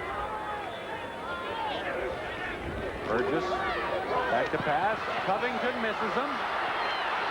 Burgess will get it away, complete to Elgard at the 40. He's to the 45 as a gain of 15 or 16, and a Saskatchewan first down. Tom Burgess aware of where he is on the football field, closing in that line of scrimmage very quickly. Elgard slides back underneath to give him a target to throw to because he knows his quarterback's in trouble. As he approaches the line here, he gets away. Covington just gets a hand on him, but not enough. Now he's going downfield. Is he going to run or throw the ball? Ezerins takes a chance, comes off Elgard, drops it over. Elgard makes the catch. Howard Fields was shaken up on that play as Ray Elgard comes over to the Saskatchewan bench. And Fields looks to be in good enough condition to probably come back in this game. We have 12 minutes and 51 seconds left in the fourth quarter. Hamilton leading Saskatchewan 20-18. Fields indicating that perhaps he got poked in the eye there, Neil. We've seen a lot of that this year. An awful lot of it, and a lot of players are now beginning to go to those shields that you wear underneath the mask to protect your eyes. Kerry Lenny will come into the game. 1st and 10. Saskatchewan. Burgess throws long for Elgard, and he drops the ball. Now, is that a fumble? No, they rolled it an incomplete pass. They say that Elgard never did have complete possession of the football. But an out-and-out drop by Ray Elgard. Is that a contact lens they're looking at, Mr. Looks like they're trying to get some solution in his hand so they can put it back in. Again, pressure on Burgess. That pocket is going to close in. Almost looked like he wanted to go deep the way he was pulling that ball back. Throws it short. Little wobbler to Elgard. Seemed like a simple catch. He was looking downfield. Oh, yeah, he was ready to turn that into a touchdown. 2nd and 10, Roughriders. Elgard up to the right side. Saskatchewan at its own 45-yard line. Elgard in motion left now as Burgess dropped. Here comes a rush. Burgess to Bender, and Zambiazzi can't get him. Bender's to the 50, showing some fancy footwork, and down to the Hamilton 39-yard line. Zambiazzi had a shot at Bender, but he couldn't wrap him up as the high-stepping Bender got away and took it 25 yards downfield. A little release pattern to your running back. Bender, if the linebacker doesn't come, will sneak up through the line of scrimmage. No one coming. Okay, away I go. I will be the 3rd receiver and just drop it over. Now it's one-on-one. Zambiazzi has a shot, and Bender does a little bit of high stepping down the field here. Prancing, as they call it, and ready to take somebody on here. Well, Zambiazzi played that just so well, but he missed the tackle. Here's Bender carrying on 1st down up the right side across the 35 into about the 33-yard line of the Hamilton Tiger Cats. He certainly has rebounded well from last week. Rushed 12 times for 80 yards, but those 3 fumbles can stick with you. And as we said in the first part of the game, if people continue to remind you, that's the last thing you want to hear. He will deal with it with himself and then get ready for the next football game. And John Gregory has all the confidence in the world in it. Gregory raves about the remarkable strength that Bender has for a relatively small back. He's not 200 pounds. There's the fake toss, and Burgess fumbles the football. The Ticats have it, and they may get 6. Jim Rockford will lope into the end zone, and nobody will catch him. Todd Brown at the end valiantly trying to catch up to him. But Hamilton moves in front by 8 as Rockford is there to scoop up a fumble and run it in 67 yards. And how they have quieted the fans at Taylor Field with that one. Well, Mike Walker slants inside here and hits Burgess from behind. The ball pops loose. Rockford takes it on the run, barely breaking stride. Now it's just a foot race, and I can tell you, Laurie Skullroot won't catch Walker. I don't know that the Tiger Cats would ever concede that they received an Argo bounce, but that's what we commonly refer to those as. And Taylor Field, which was pretty lively these last few minutes, has all of a sudden become tomb-like as Bernie Ruoff attempts to add the convert. And he does, and with 10 minutes and 59 seconds remaining in the 4th quarter, Hamilton has moved in front by 9 points. Hamilton 27, Saskatchewan 18. Why do you invest with Charles Schwab, America's largest discount broker? I've been investing with Schwab for over 4 years. I save on commissions, and I like the fast service. Schwab.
creating the contours you desire.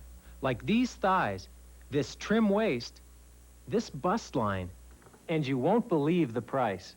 True or false, men and women get equal benefits. The answer is true. Women can trim down thighs and hips, firm buttocks, flatten tummies, reduce cellulite. While he can get that washboard stomach and a tight, well-defined body. Similar equipment that does less can cost hundreds of dollars more. So take a guess. Considering that you can perform over 30 exercises with the OmniGym, what do you think it costs? No sweat, $59.95. And it's yours with a 30-day guarantee of satisfaction. So if over 30 exercises for just $59.95 sounds good to you, the only other question is, how do I order? To order your OmniGym, call toll-free 1-800-346-5300. That's 1-800-346-5300. Use your credit card or send check or money order for $59.95 plus $9 shipping and handling to OmniGym, Department 11, Canton, Ohio 44750. Right now, the Tiger Cats are kicking off. And Tracy Mack has the football for Saskatchewan. And he's rumbling upfield now. Puts his head down and bulldozes ahead to the 48 or 49. And we have a flag on the play. You'd have to think that Tracy Mack had a smile on his face right as soon as he got the ball and tucked it under and realized he got a chance to run upfield and lay some shots on people. Jake Ireland, the head referee. Major foul. Face mask. Hamilton number 62.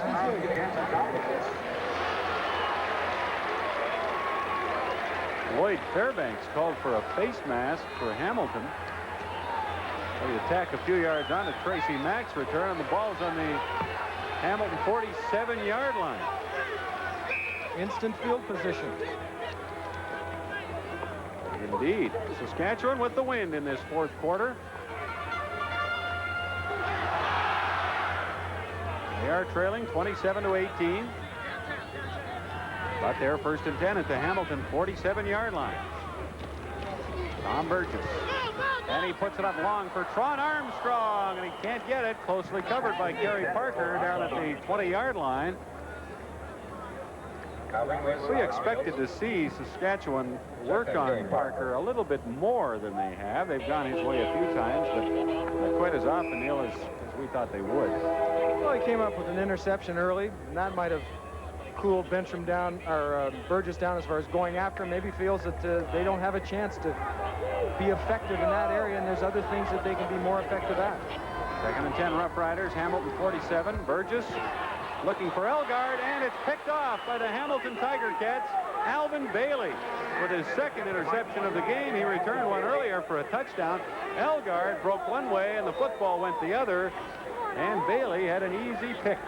Miscommunication. Bailey's lags back on the play. Elgard, as you said, broke off almost an out after 10 yards. Burgess throws it like he's going to run a bit of a corner towards the sidelines, and it's an easy interception.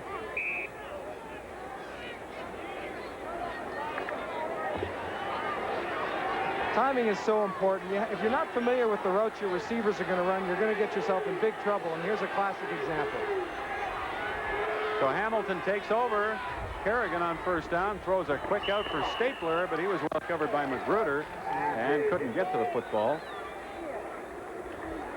Going back to the last play, a lot of people would look at the quarterback and say, oh, why did Burgess throw it in there? So many times the quarterback and receiver are on the same wavelength, and it's up to the receiver to read the defense. Then he has to respond properly to the zone, get in between the zone, because that's where the ball's going to be thrown.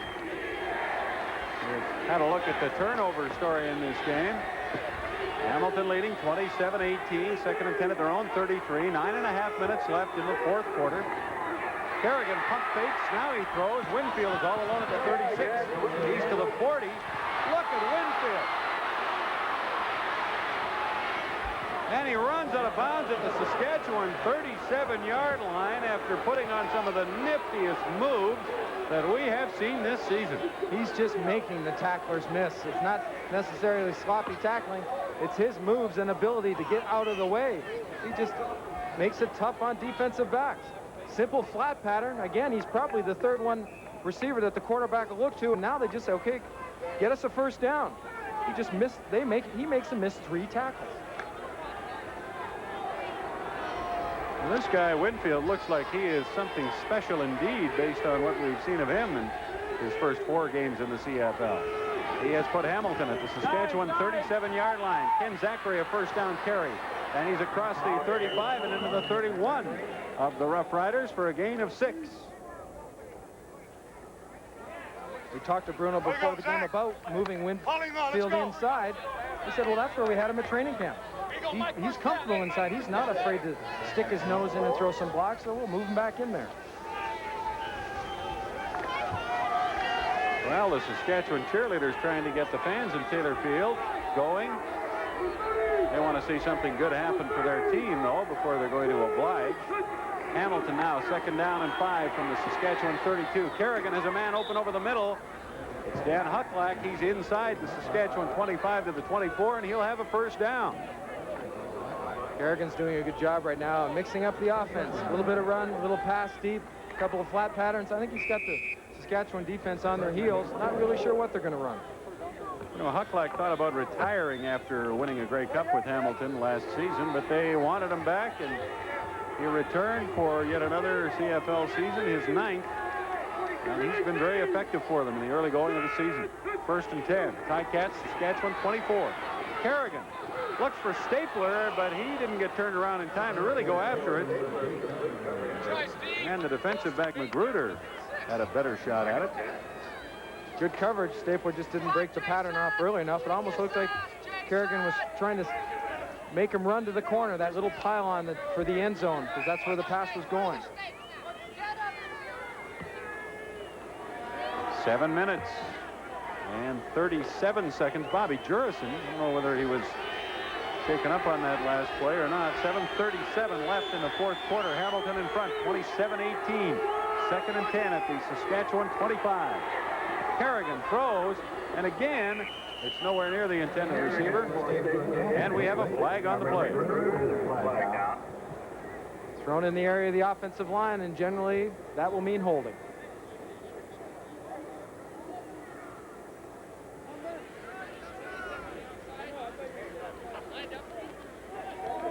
Offside. Saskatchewan number 77. Al Johns. Hamilton number 67. Repeat the down. Shows you what I know about reffing.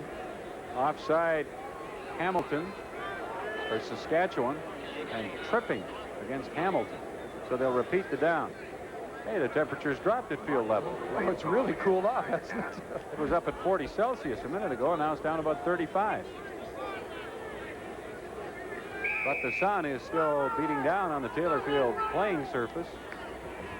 That penalty cost Hamilton 5 yards, the exchange of penalties, so they're 2nd down over again, but 15 yards to go back at the Rough Rider 29-yard line.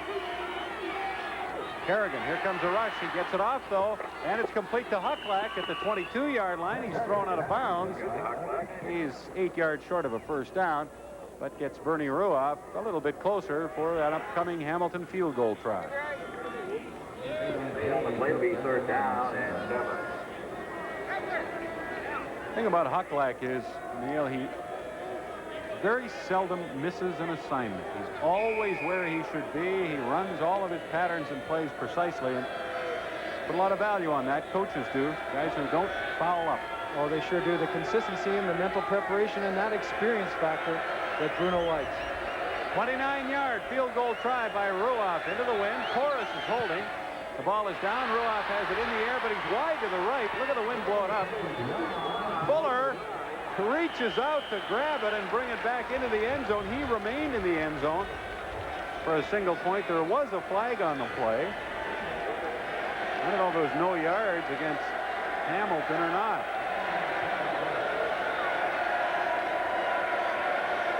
Whatever. We'll sort it out for you. 6 minutes and 35 seconds remaining in the 4th quarter. Oh, isn't she special, Bob? Look at those eyes. Congratulations on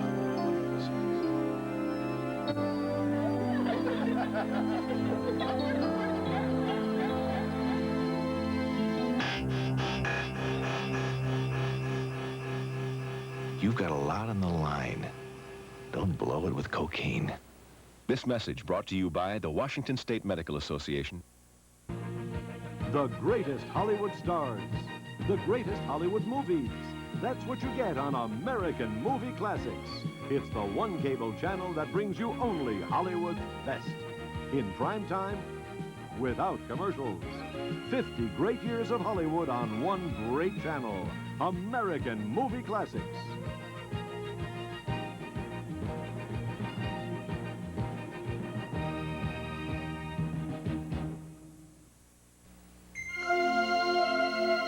With every Budweiser enjoyed, the promise endures. The promise of genuine quality.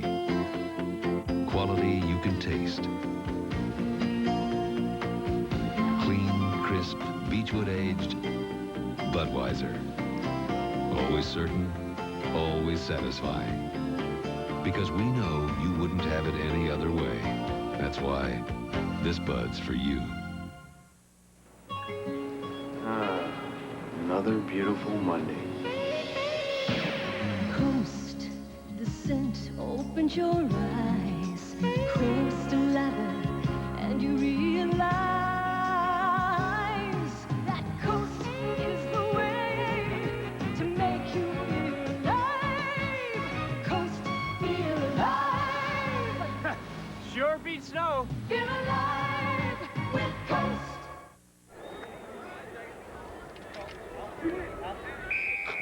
Taylor Field in Regina, it's 28-18. There was a no-yards penalty against Hamilton on that wide field goal try by Ruoff, but Saskatchewan declined the penalty and gave up the single point to make it 28-18 Hamilton and the Roughriders. Get the ball at their 35-yard line. Burgess going long down the right side, but over the head of the intended receiver, Tron Armstrong, a good 5 or 10 yards over his head.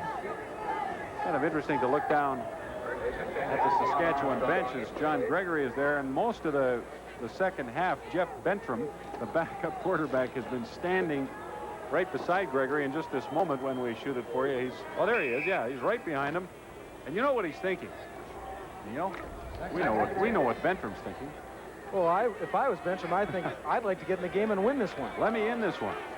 2nd and 10, Riders at their 35. 6 minutes left in the fourth quarter. Hamilton with a 10-point lead. Bentram, or Burgess, pardon me, for Tron Armstrong, and he can't bring it down at the 45-yard line. Howard Fields, who had some problems a few minutes ago with, we think, a contact lens, back in the game. So Saskatchewan's Kerry Baker is in to punt.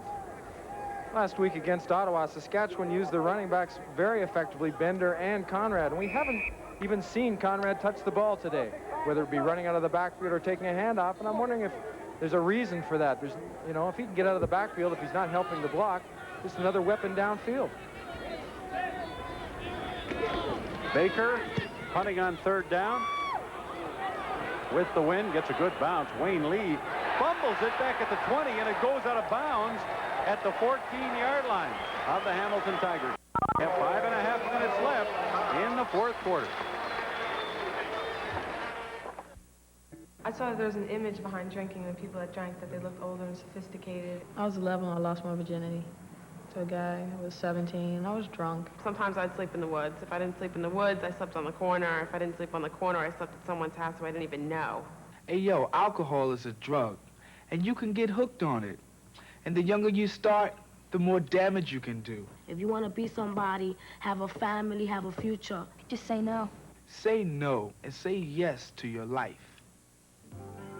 Suicide is the 3rd leading cause of death among young people. 2/3 of our children use an illegal drug by the time they finish high 3 in school. 10 teenage girls become pregnant at least once. When you send him out on his own, will he have the strength to beat these odds? Even though you try to give him everything, your child needs the values and sense of self religion offers. Your church or synagogue can help, because you haven't given them everything until you give them something to believe in. Brought to you by Religion and American Life.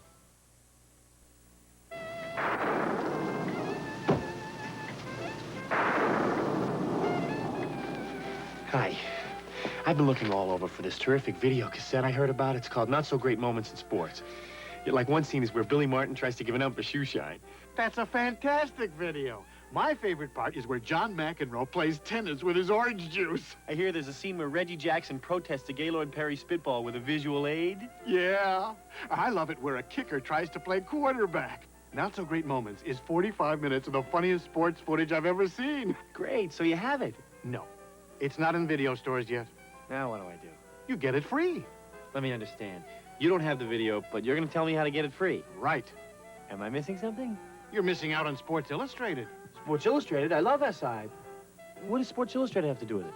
You get Not So Great Moments in sports free with your paid subscription. Oh, I let my subscription run out. Well, now's a perfect time to go for it again. You get 25 weeks of America's best sports coverage, including the Pro Football Spectacular with all the picks, previews, and profiles, and the beautiful swimsuit issue. I like that. Everybody likes that. You even get a handy NFL schedule. And Not So Great Moments in sports? You get it all. I do? How? Just call Sports Illustrated's toll-free number. Wait a minute. All that great footage has got to be worth a fortune. I ought to know. Yeah, I'll bet they raised the price of the magazine, right? It's over 47% off the cover price. Just 3 installments of $9.89 each. You can even put it on a credit card. No kidding. I get 25 weeks of SI, including the Pro Football Spectacular, the football schedule, the swimsuit issue, and the video cassette free. You get it all. Just call 1-800-621-7000. I gotta get to a phone. What's that number again? Here, 1-800-621-7000. Hi, have you heard of Not So Great Moments in sports?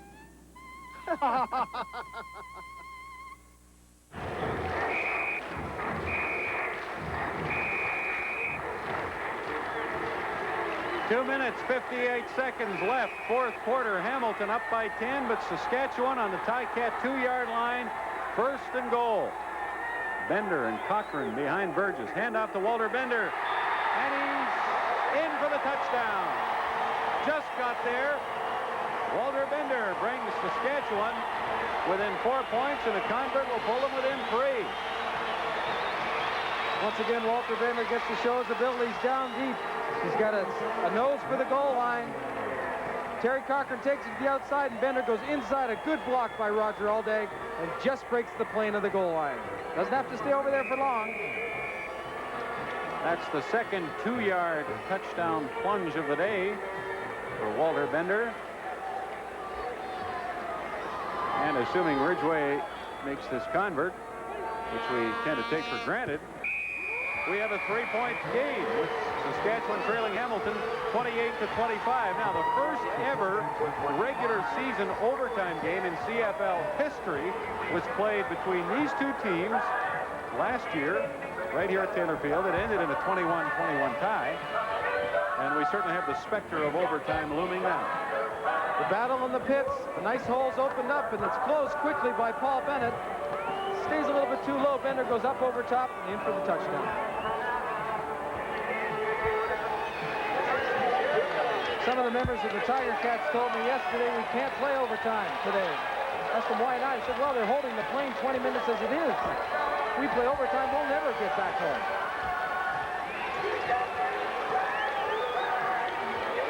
And you know that Al Bruno doesn't even want to think about that possibility at this stage.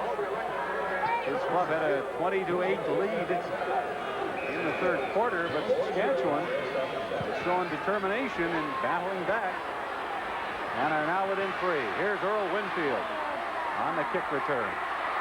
And he's across the 35 out to the 37 or 38. Steve Crane brings him down. Burgess just hoping he gets an opportunity to get that offense in his control one more time and get them down the field. Well, John Gregory has stayed with Burgess all the way except for that one play. Now we see Tom Porras coming back out to quarterback the Hamilton Tiger Cats. He was lifted in favor of Mike Kerrigan in the third quarter. Winfield is injured, too, on that kick return. As effective as he's been this afternoon, you'd have to think that's going to hurt the Ticats right now when they want to hold on to the football. He's been so effective going over the middle and deep. Winfield scored on a 70-yard punt return in the second quarter. That score gave Hamilton a 17-1 lead. But right now, it's Hamilton 28, Saskatchewan 25. 2 minutes, 41 seconds left on the clock. This is when you miss a receiver like Rocky DiPietro, the All-Pro who plays for the Tiger Cats and is out with some sore ribs. And they're expecting him back in a couple of weeks, but this is where he is so important to an offense. That's Walter Bender, who just scored a Saskatchewan touchdown. Winfield, you talk about ribs, Neil, looked like he might be injured in that area. Tom Porras back out at quarterback for Hamilton. First and 10 handoff to Zachary. Across the 40 to the 41. Zachary has a gain of about 3 yards. Saskatchewan's defensive front seven. Tell us about them, Mr. Lumsden. Well, tough front four with Bobby Jurison, Al Johns, James Curry, and Nick Hebler, who got a touchdown today. And the outside linebackers are Tracy Mack and Eddie Lowe, and David Albright, the tough-nosed middle linebacker. And the Hamilton offensive line, Dale Sanderson. The center, Riley and Schultzer. The guards, Miles Gurrell and John Malinowski are the tackles. Second down and 7. Tiger Cats at their 41. Porras to throw. Gets it out there, complete. And Chapdelaine is across the 50 and into the 51-yard line of Hamilton, and that gives the Tiger Cats a first down with 2 minutes and 15 seconds left. Now, Chapdelaine just doesn't go down the field and make a break. He will go down the field looking for that first down marker and actually go a little bit past. So if he has to come back and catch the football, he doesn't give up that first down yardage. Tom Porras converting a second down and 7. Now has a first and 10 at the Hamilton 51. The clock running. It's down inside 2 minutes. And Hucklack, who's back in after being injured a few plays ago, gets 2 or 3 through the middle. Al Johns among the Roughriders to throw him back. 1:55 left on the clock in the fourth quarter. 28-25. Hamilton leading Saskatchewan. Hucklack's role even more important for the Tiger Cats after they lost Jed Tommy, their big fullback, to some knee surgery, and we're glad to hear it's nothing serious. He was just scoped, and they had to clean out a bit of cartilage, and he'll be back hopefully in the next 4 or 5 weeks. Clock is running. It's down to 1:40. Porras is using it well. Second and 7. Ticats at their 54. And the play will not be run. It looked like right tackle John Malinowski pulled up out of his stance before the Roughriders came.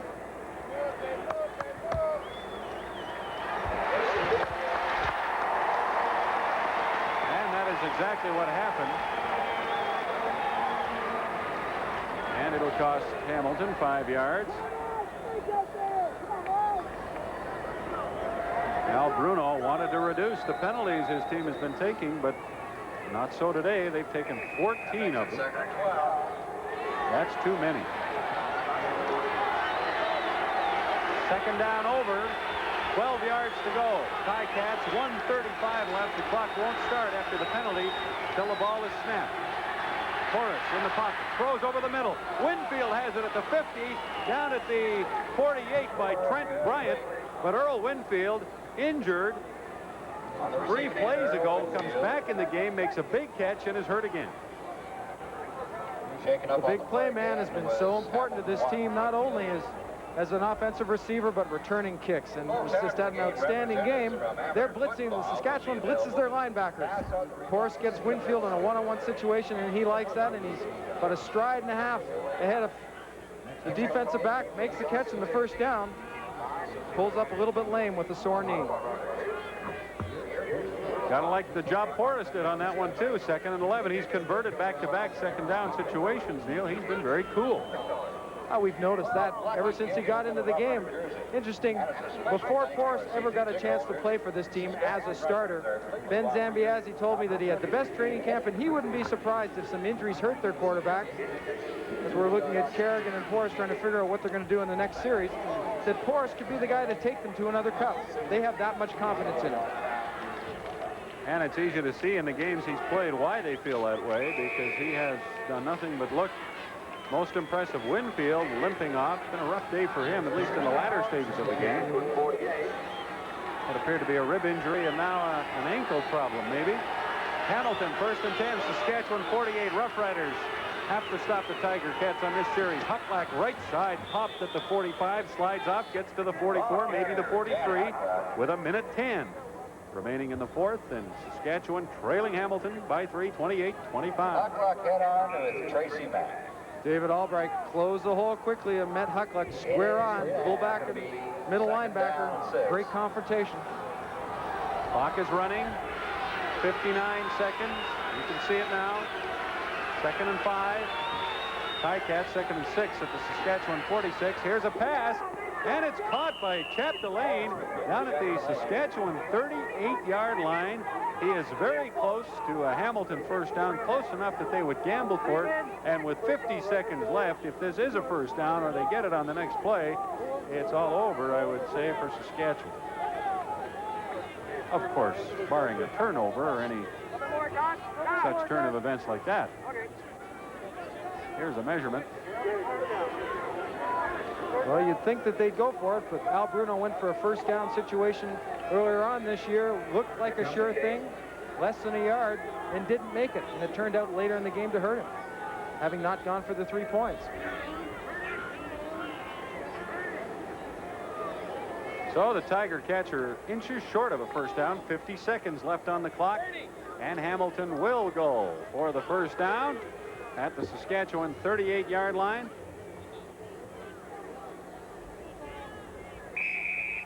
Time whistled in, and the clock starts running.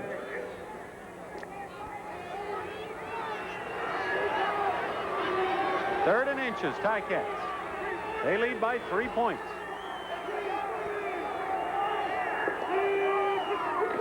Horace keeps the ball, and he has the 1st down to the Saskatchewan 36-yard line.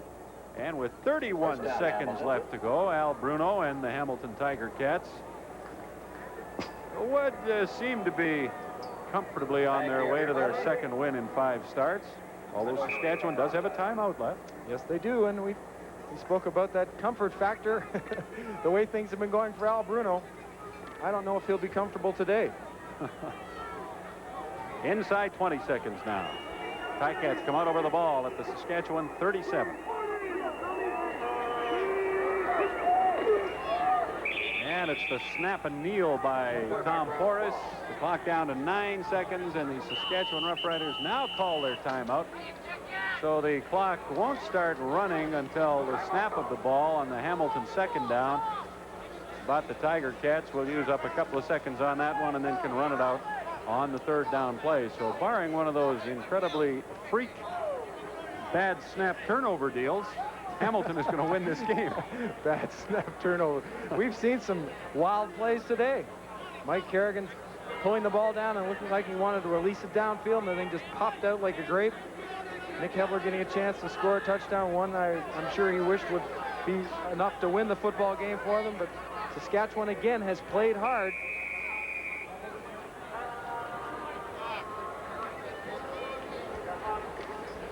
That was Big Ted Heath you saw talking to one of the Saskatchewan linebackers, telling him, you know, we have to force a fumble here. Here's Porras keeping the ball and flopping ahead with 7 seconds left. Saskatchewan can't stop the clock, and Hamilton will run out the dying seconds, and they will win what turned out to be a rather interesting game. Well, if Tom Burgess had been able to get it in gear a little bit earlier instead of the last 52 seconds of the 1st half, they might have been more effective on the offensive side of the football. And maybe the key was to move that pocket around a bit, threaten that Hamilton defense by running towards the line a little bit more, threatening to run. So a Taylor Field crowd of 24,830 will go home disappointed as their Saskatchewan Roughriders fall 3 points short. Hamilton now 2-3, Saskatchewan 1-3-1. Lovely, lively, striking, seductive, bold, brassy, adorable, assertive. And now, the tornadoes ripped through the eastern part of Edmonton late this afternoon. Funnel clouds touched down repeatedly and left death and destruction in their wake. The damage is described as far as the eye can see. The city has been declared a disaster area, and the military has now been called in to help. More than 100 people have been hospitalized, and as we reported earlier, the death toll is at least 12 people. We are still in the first 3 hours after the weather disaster. It seems likely that the counts could go higher. The center of the devastation is the county of Strathcona, encompassing Edmonton's industrial area. We return now to Edmonton and this latest footage. It is narrated by the CFRN television cameraman who shot it about an hour ago. Well, it's incredible, Daphne. It looks like something out of Kansas. People are still looking through their houses. They know they have loved ones inside. They're pulling stuff apart.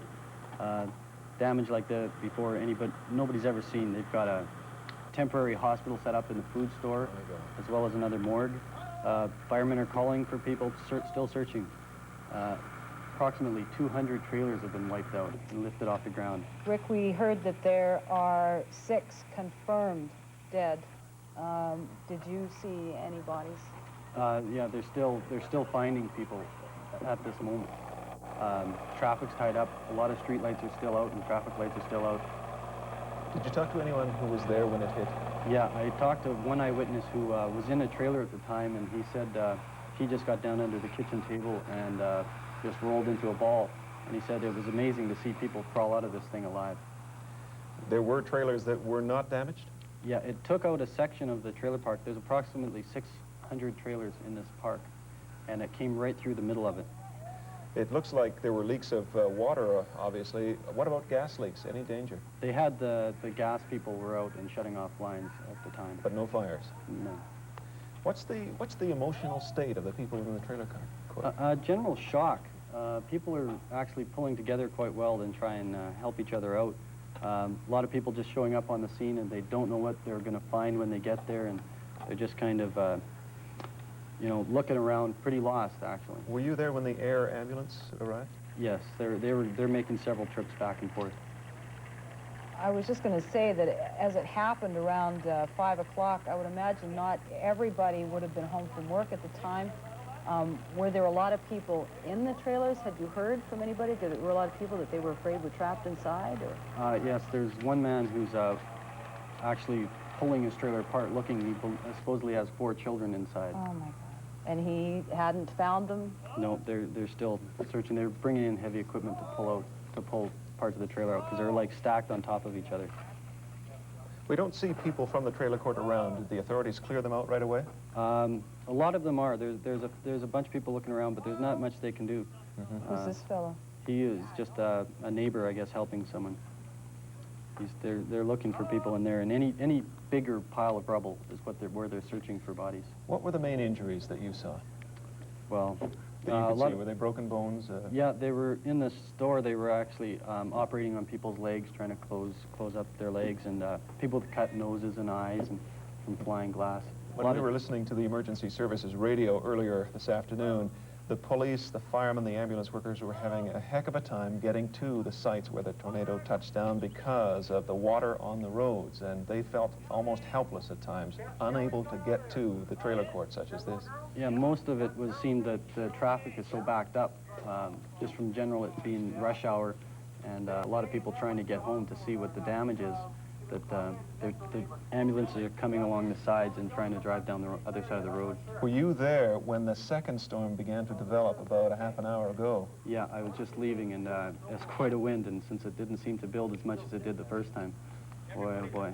You drive in a rather light van. Did you feel it moving? Well, actually, I was still trying to get back to my van. I had to leave it a mile up the road. Look at the shock on this man's face. He had just actually found out from somebody else that his 2 friends were safe, and so he was relieved there. A look of relief. Just to remind people, these are pictures. This is raw tape of the Evergreen Trailer Park in the northeast part of the city. There you can see it. What did you say, Rick, about 100 trailers damaged? The park managers gave an estimate of 200. 200? Yeah. That just doesn't happen in Edmonton. That's unbelievable. Those are twisted beams there of metal that just have been turned. I just had this note handed me. All members of the Community Police Radio Network are to report to the Strathcona Police Department for further instructions to deal with this current emergency. That's all members of the Community Police Radio Network are to report to the Strathcona Police Department. The air ambulances, as I understand, fly into the University of Alberta Hospital, and that is, I suppose, why all of the nurses that work at the U of A hospital have been asked to report to their superiors, and if they can't get a hold of them by phone, just to get in the car if it looks safe and get to work.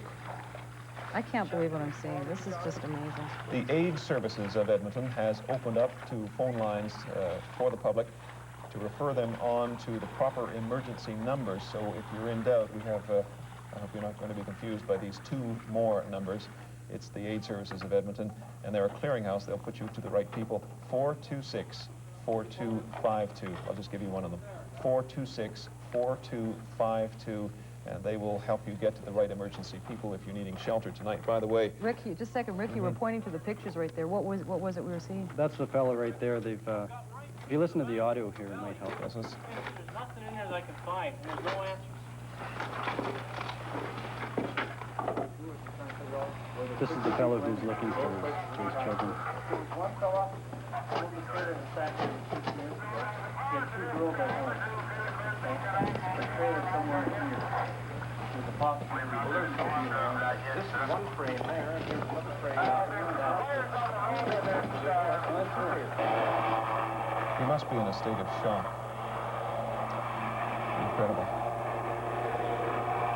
An emergency situation has been declared by this Mayor of Edmonton, Lawrence DeCour. You know what always strikes me is every time we see pictures of a tornado, 9 times out of 10, they interview somebody and they say, no, I wasn't insured. I just pray that all these people had insurance and that they can find all the loved ones that they have in there.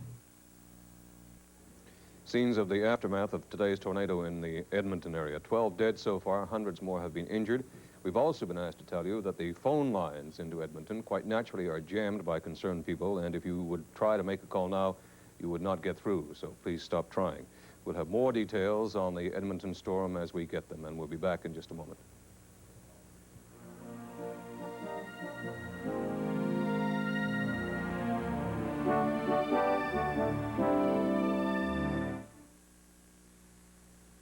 The 19 Robertson, Sandy Ronaldo. Good evening. At least 30 people were killed and a state of emergency has been declared in Edmonton after a series of tornadoes ripped through the city today. A trail of tornadoes struck the southeast section of the city and left a path of destruction. Witnesses said cars were tossed around like toys, roofs were ripped off houses, and people were trapped inside collapsed buildings. There was widespread flooding, and broken gas mains sparked numerous fires. As Earl Morgan reports, there were signs of devastation everywhere you looked. These incredible home video shots show the magnitude of the twisters that hit the city late this afternoon. And I heard this tremendous roaring outside and the tremendous swirling of the clouds. I went out to take a closer look at it. And I became quite alarmed when I noticed that they were turning in that counterclockwise fashion. And then just shortly as I was looking at that, my wife came in the door and she's quite frantic and said that there was some disaster coming up. The sound and the whole spectrum of the thing was just like off Raiders of the Lost Ark.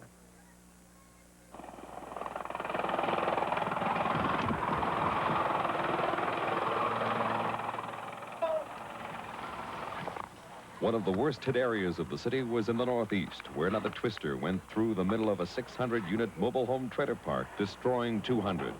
This is where the storm claimed most of its victims. Those that lived through it couldn't believe they were still alive. Trailer started rolling over. Next thing I know, I get a little ball. Really, I crawled out of it. So I looked around and A makeshift hospital was set up in the supermarket at a local neighborhood mall as medics performed emergency first aid to patch up cuts and broken bones of the survivors. Others were airlifted to various hospitals in the city. More are missing in the northern part of the city as residents rushed home from work to find their homes had been leveled by the severe high winds. This is my home. What do you do now? That's a good question. I don't know what I do now. Ronnie found Cody out here wherever his crib is. Is that right?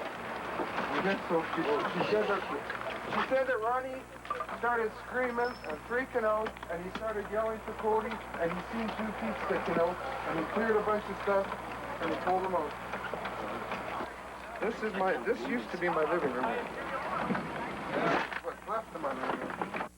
At the height of the storm, hailstones the size of softballs fell. Major freeways and roads throughout the area were flooded and closed to all traffic, trapping some motorists and frustrating the efforts of emergency crews trying desperately to get to the stricken areas. There has never been a storm like it in Edmonton before. It will be days before the total death count is known, and it will take weeks to clean up the millions of dollars of damaged property. Earl Morgan, CTV News, Edmonton.